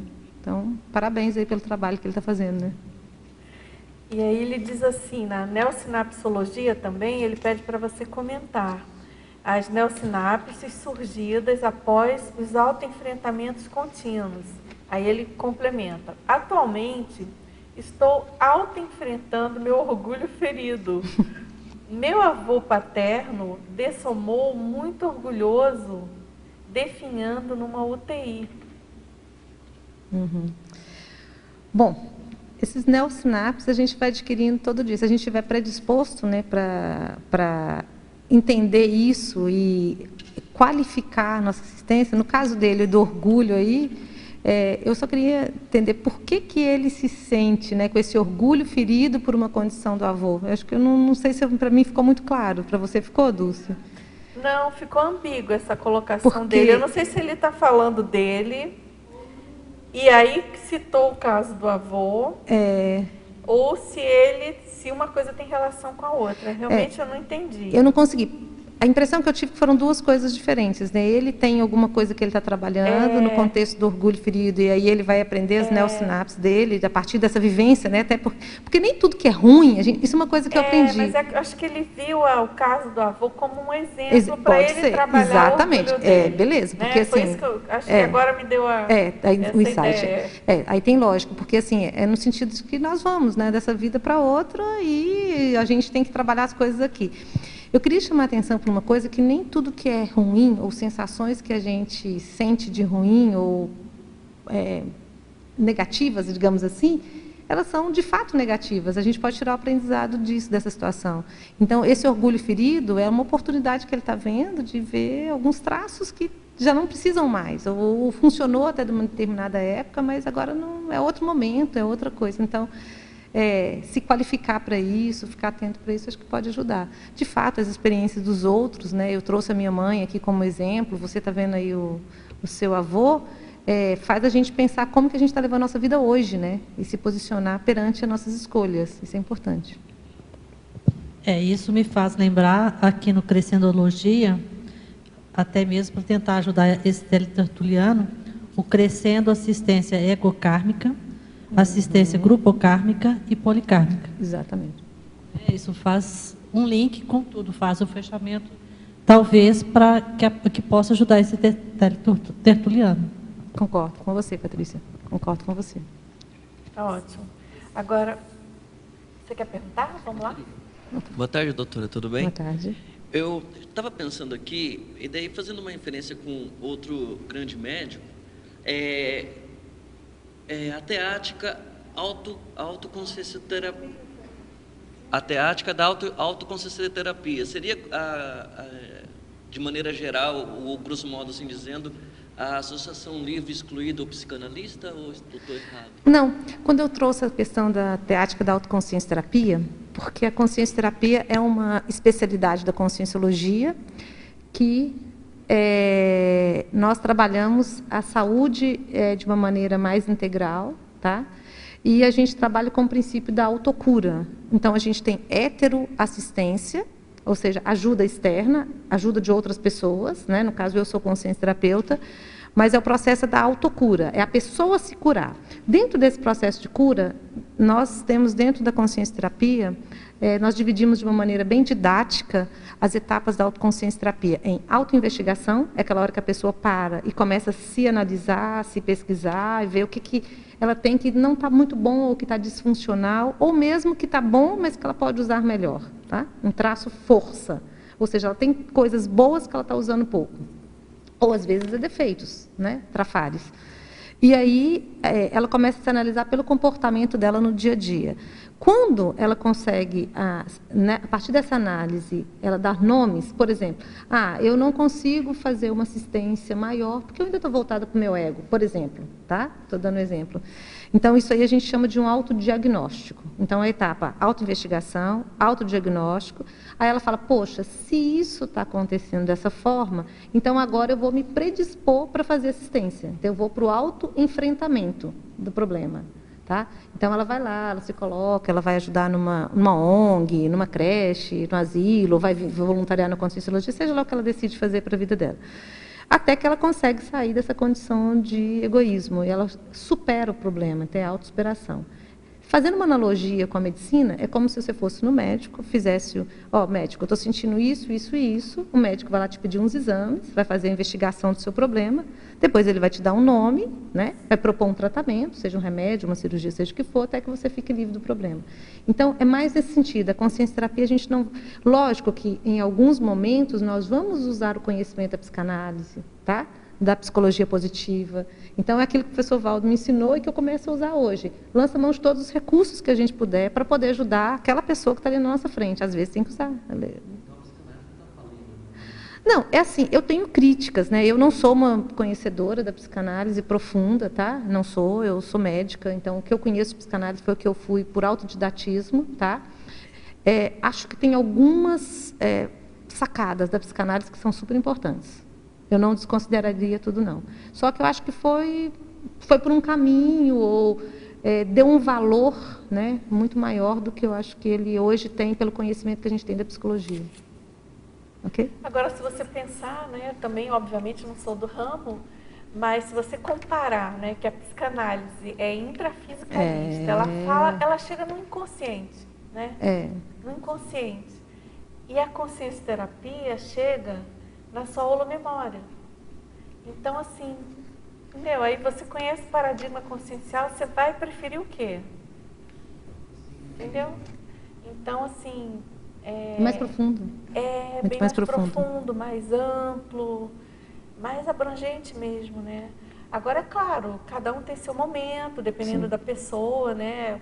Obviamente, uma pessoa que não considera, não compreende, não admite paradigma consciencial, nunca que ela vai conseguir ter eficácia na autoconsciência terapia. Mais ou menos, tá, Dulce? Mais ou menos, não? Por quê, Dulce? Olha que interessante. Nós estamos recebendo várias pessoas que não conhecem nada de conscienciologia, nada.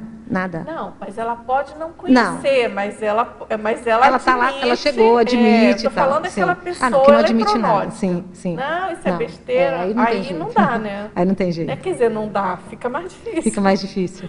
Mas, assim, é interessante essa questão, porque as pessoas estão chegando, sabe? Elas estão começando pela consciência terapia. Pela consciência terapia. Que bacana. Às vezes porque o vizinho fez e melhorou, e aí ela chega sem saber nada, não sabe nem os conceitos, e a gente começa... Eu mesma, na época que eu morava no Rio, eu indiquei uma colega minha que nunca, mas ela era bem aberta. Ela entendia essa coisa multidimensional.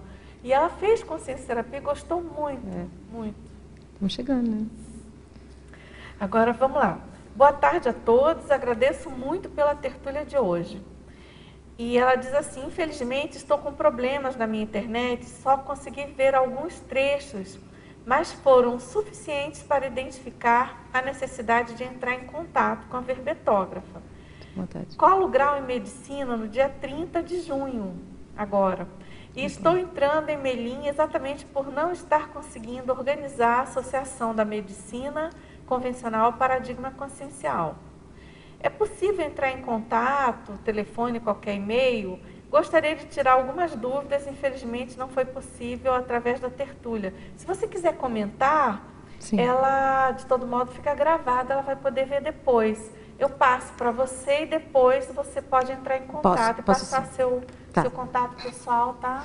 Então, em primeiro lugar, esse é o grande desafio, né? A medicina absorve muito a gente. Se a gente não ficar atento, a gente leva essa vida e, como eu vejo muitos colegas, só na medicina, 14 horas por dia e a vida passa, tá?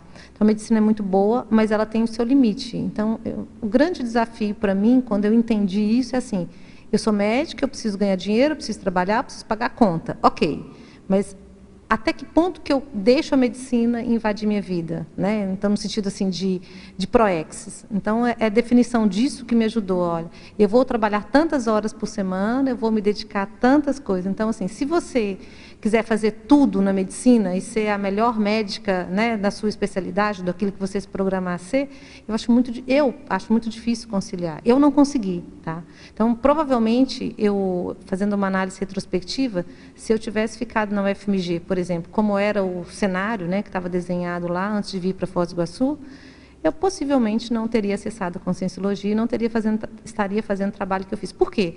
Porque a ciência ou a medicina, ela acaba envolvendo a gente. Ela é boa, é gostoso, né? É bom fazer, é bom para um congresso, é bom dar uma aula, é uma coisa. Então, isso absorve muito. Então, o que eu acho que dá para ser bom médico, boa médica, sem se levar simplesmente pelo processo do mundo intrafísico. Existe uma outra realidade, essa realidade ela é importante. Então, mas assim, vai ser um prazer, eu posso entrar em contato com a Tertuliana aí e a gente conversa um pouquinho mais. Tá ótimo, sua colega médica. Colega médica, vamos lá, Sim, vamos ajudar a nossa turma. Claro. Então, aqui no Crescendologia, no último Crescendo, não é o último, não, é penúltimo. O Crescendo assistência monoglota, assistência poliglota. Eu sei que parece um pouco óbvio, né? Mas eu queria que tu ampliasse, mas por favor. É super importante, super. A OIC tem ido fazer algumas itinerâncias fora do país. E nós também recebemos evolucientes de outros países. Então, a gente tem uma limitação. Eu estou falando de uma limitação minha, tá? Até porque eu estou precisando melhorar meus idiomas, né?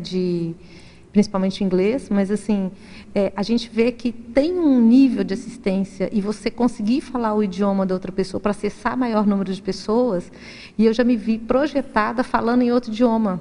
Interessante, né? Então eu falei, pô, peraí, quando eu voltei para o corpo, o que é isso? O que está acontecendo aqui? Então, quanto mais a gente tem cognição de outros idiomas, maior a nossa capacidade de assistir. Né? E isso tem a ver com uma coisa que eu vim também nessa vida, que eu tenho desejo de falar mais de um idioma nessa vida. Então, eu falo um pouco de inglês, arranho espanhol, falei alemão, mas já esqueci muita coisa. Mas a ideia é conseguir resgatar muito disso, até para a gente poder fazer itinerâncias e atender as pessoas aqui.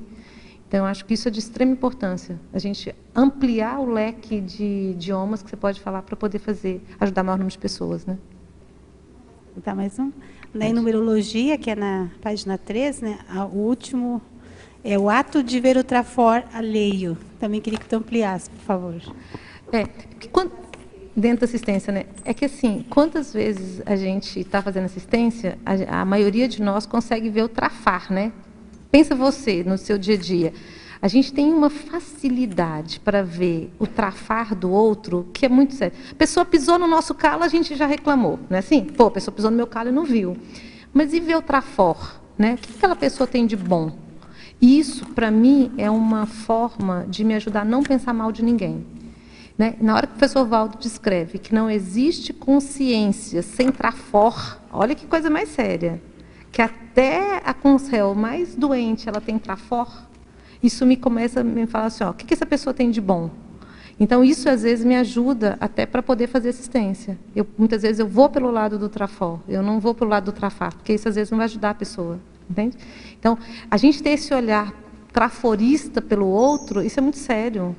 Isso é muito sério. E muitas vezes é o que a pessoa precisa para poder fazer virada de mesa. Às vezes ela está num mecanismo de auto-boicote ou de se achar pior, que ela não consegue ver nem os próprios trafores. Então, se a gente consegue ver o trafor do assistido ou de quem está na nossa frente, poder ajudar nisso, isso é muito interessante. Agora, Gláucia, primeiramente quero parabenizar o verbete e a defesa do mesmo em alto nível. Na binomiologia, na página 3, gostaria que você ampliasse o binômio ideal, conectar amparadores, anular assediadores. Isso.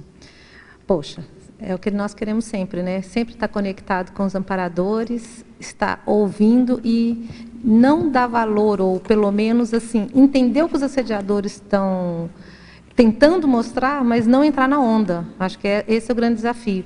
Porque quantas vezes a gente tem os insights dos dois lados, né? A gente tem o insight do amparador e do assédio, e às vezes a gente não consegue anular o assediador e ficar com esse resgate aí dos amparadores.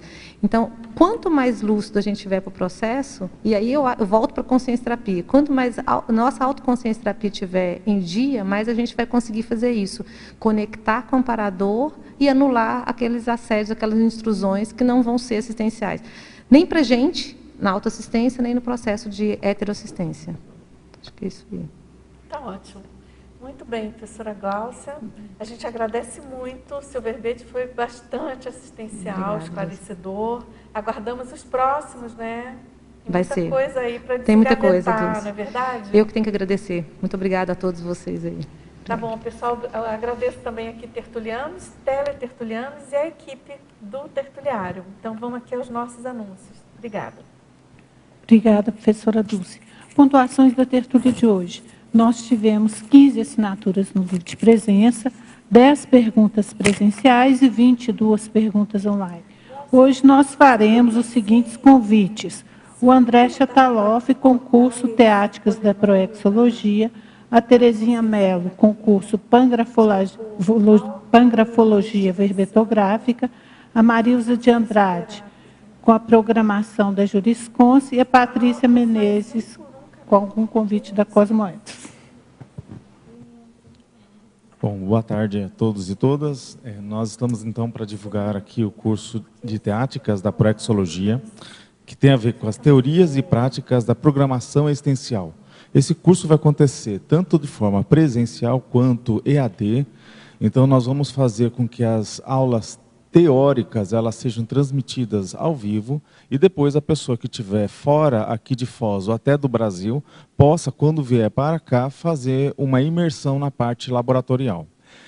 Essas turmas elas vão começar nas terças-feiras, no dia 23 de maio, no período da noite, aqui das 19 às 21h30, e aos sábados, dia 27 de maio, das 14h30 às 5 horas da tarde.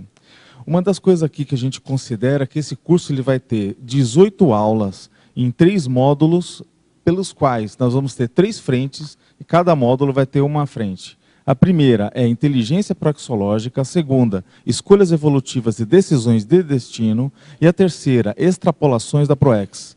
Aproveitando aí uma deixa do que a gente viu hoje aqui no debate, a consciência intermissivista ela tem sempre um projeto existencial pessoal ou a auto-proex para cumprir. O êxito evolutivo da sua vida humana vai depender do nível da sua autolucidez. Essa é a frase do professor Valdo e a gente vai trabalhar justamente sobre esse assunto. Obrigado.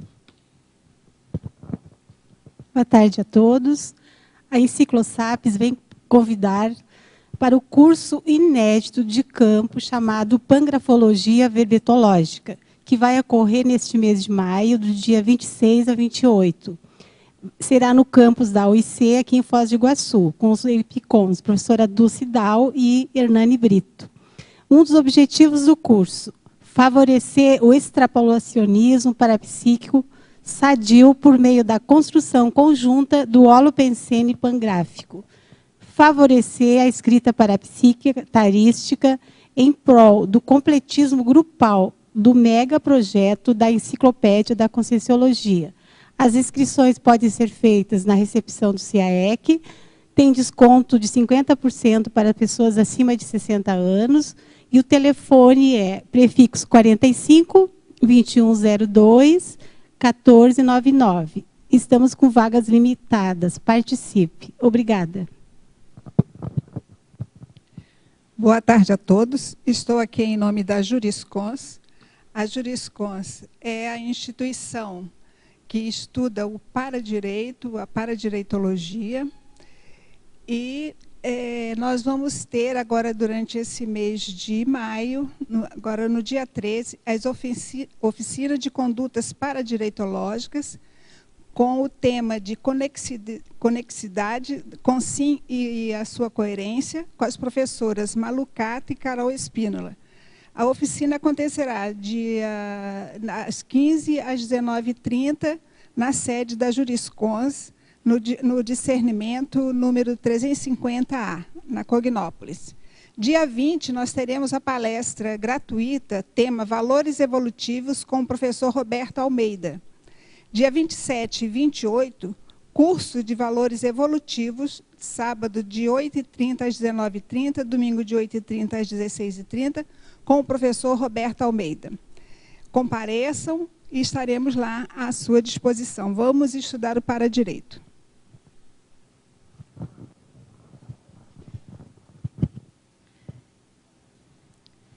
Em nome da Cosmoetos, gostaria de convidá-los para participar do curso Autoevolução pela Autocosmoética, em 3 módulos, e é um curso que é pré-requisito para o curso de esquadriamento da Auto-Mega Cosmoética.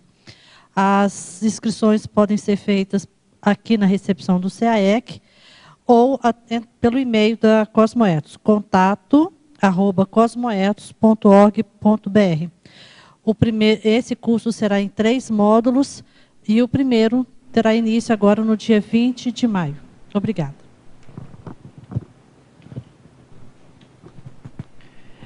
Para amanhã, nós teremos o verbete atilamento interassistencial. A especialidade é mental-somatologia e a verbetógrafa é a professora Ila Rezende. Agradecemos a atenção, a presença e a participação de todos. Tenham uma boa tarde.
Ele não estava aqui na hora, né?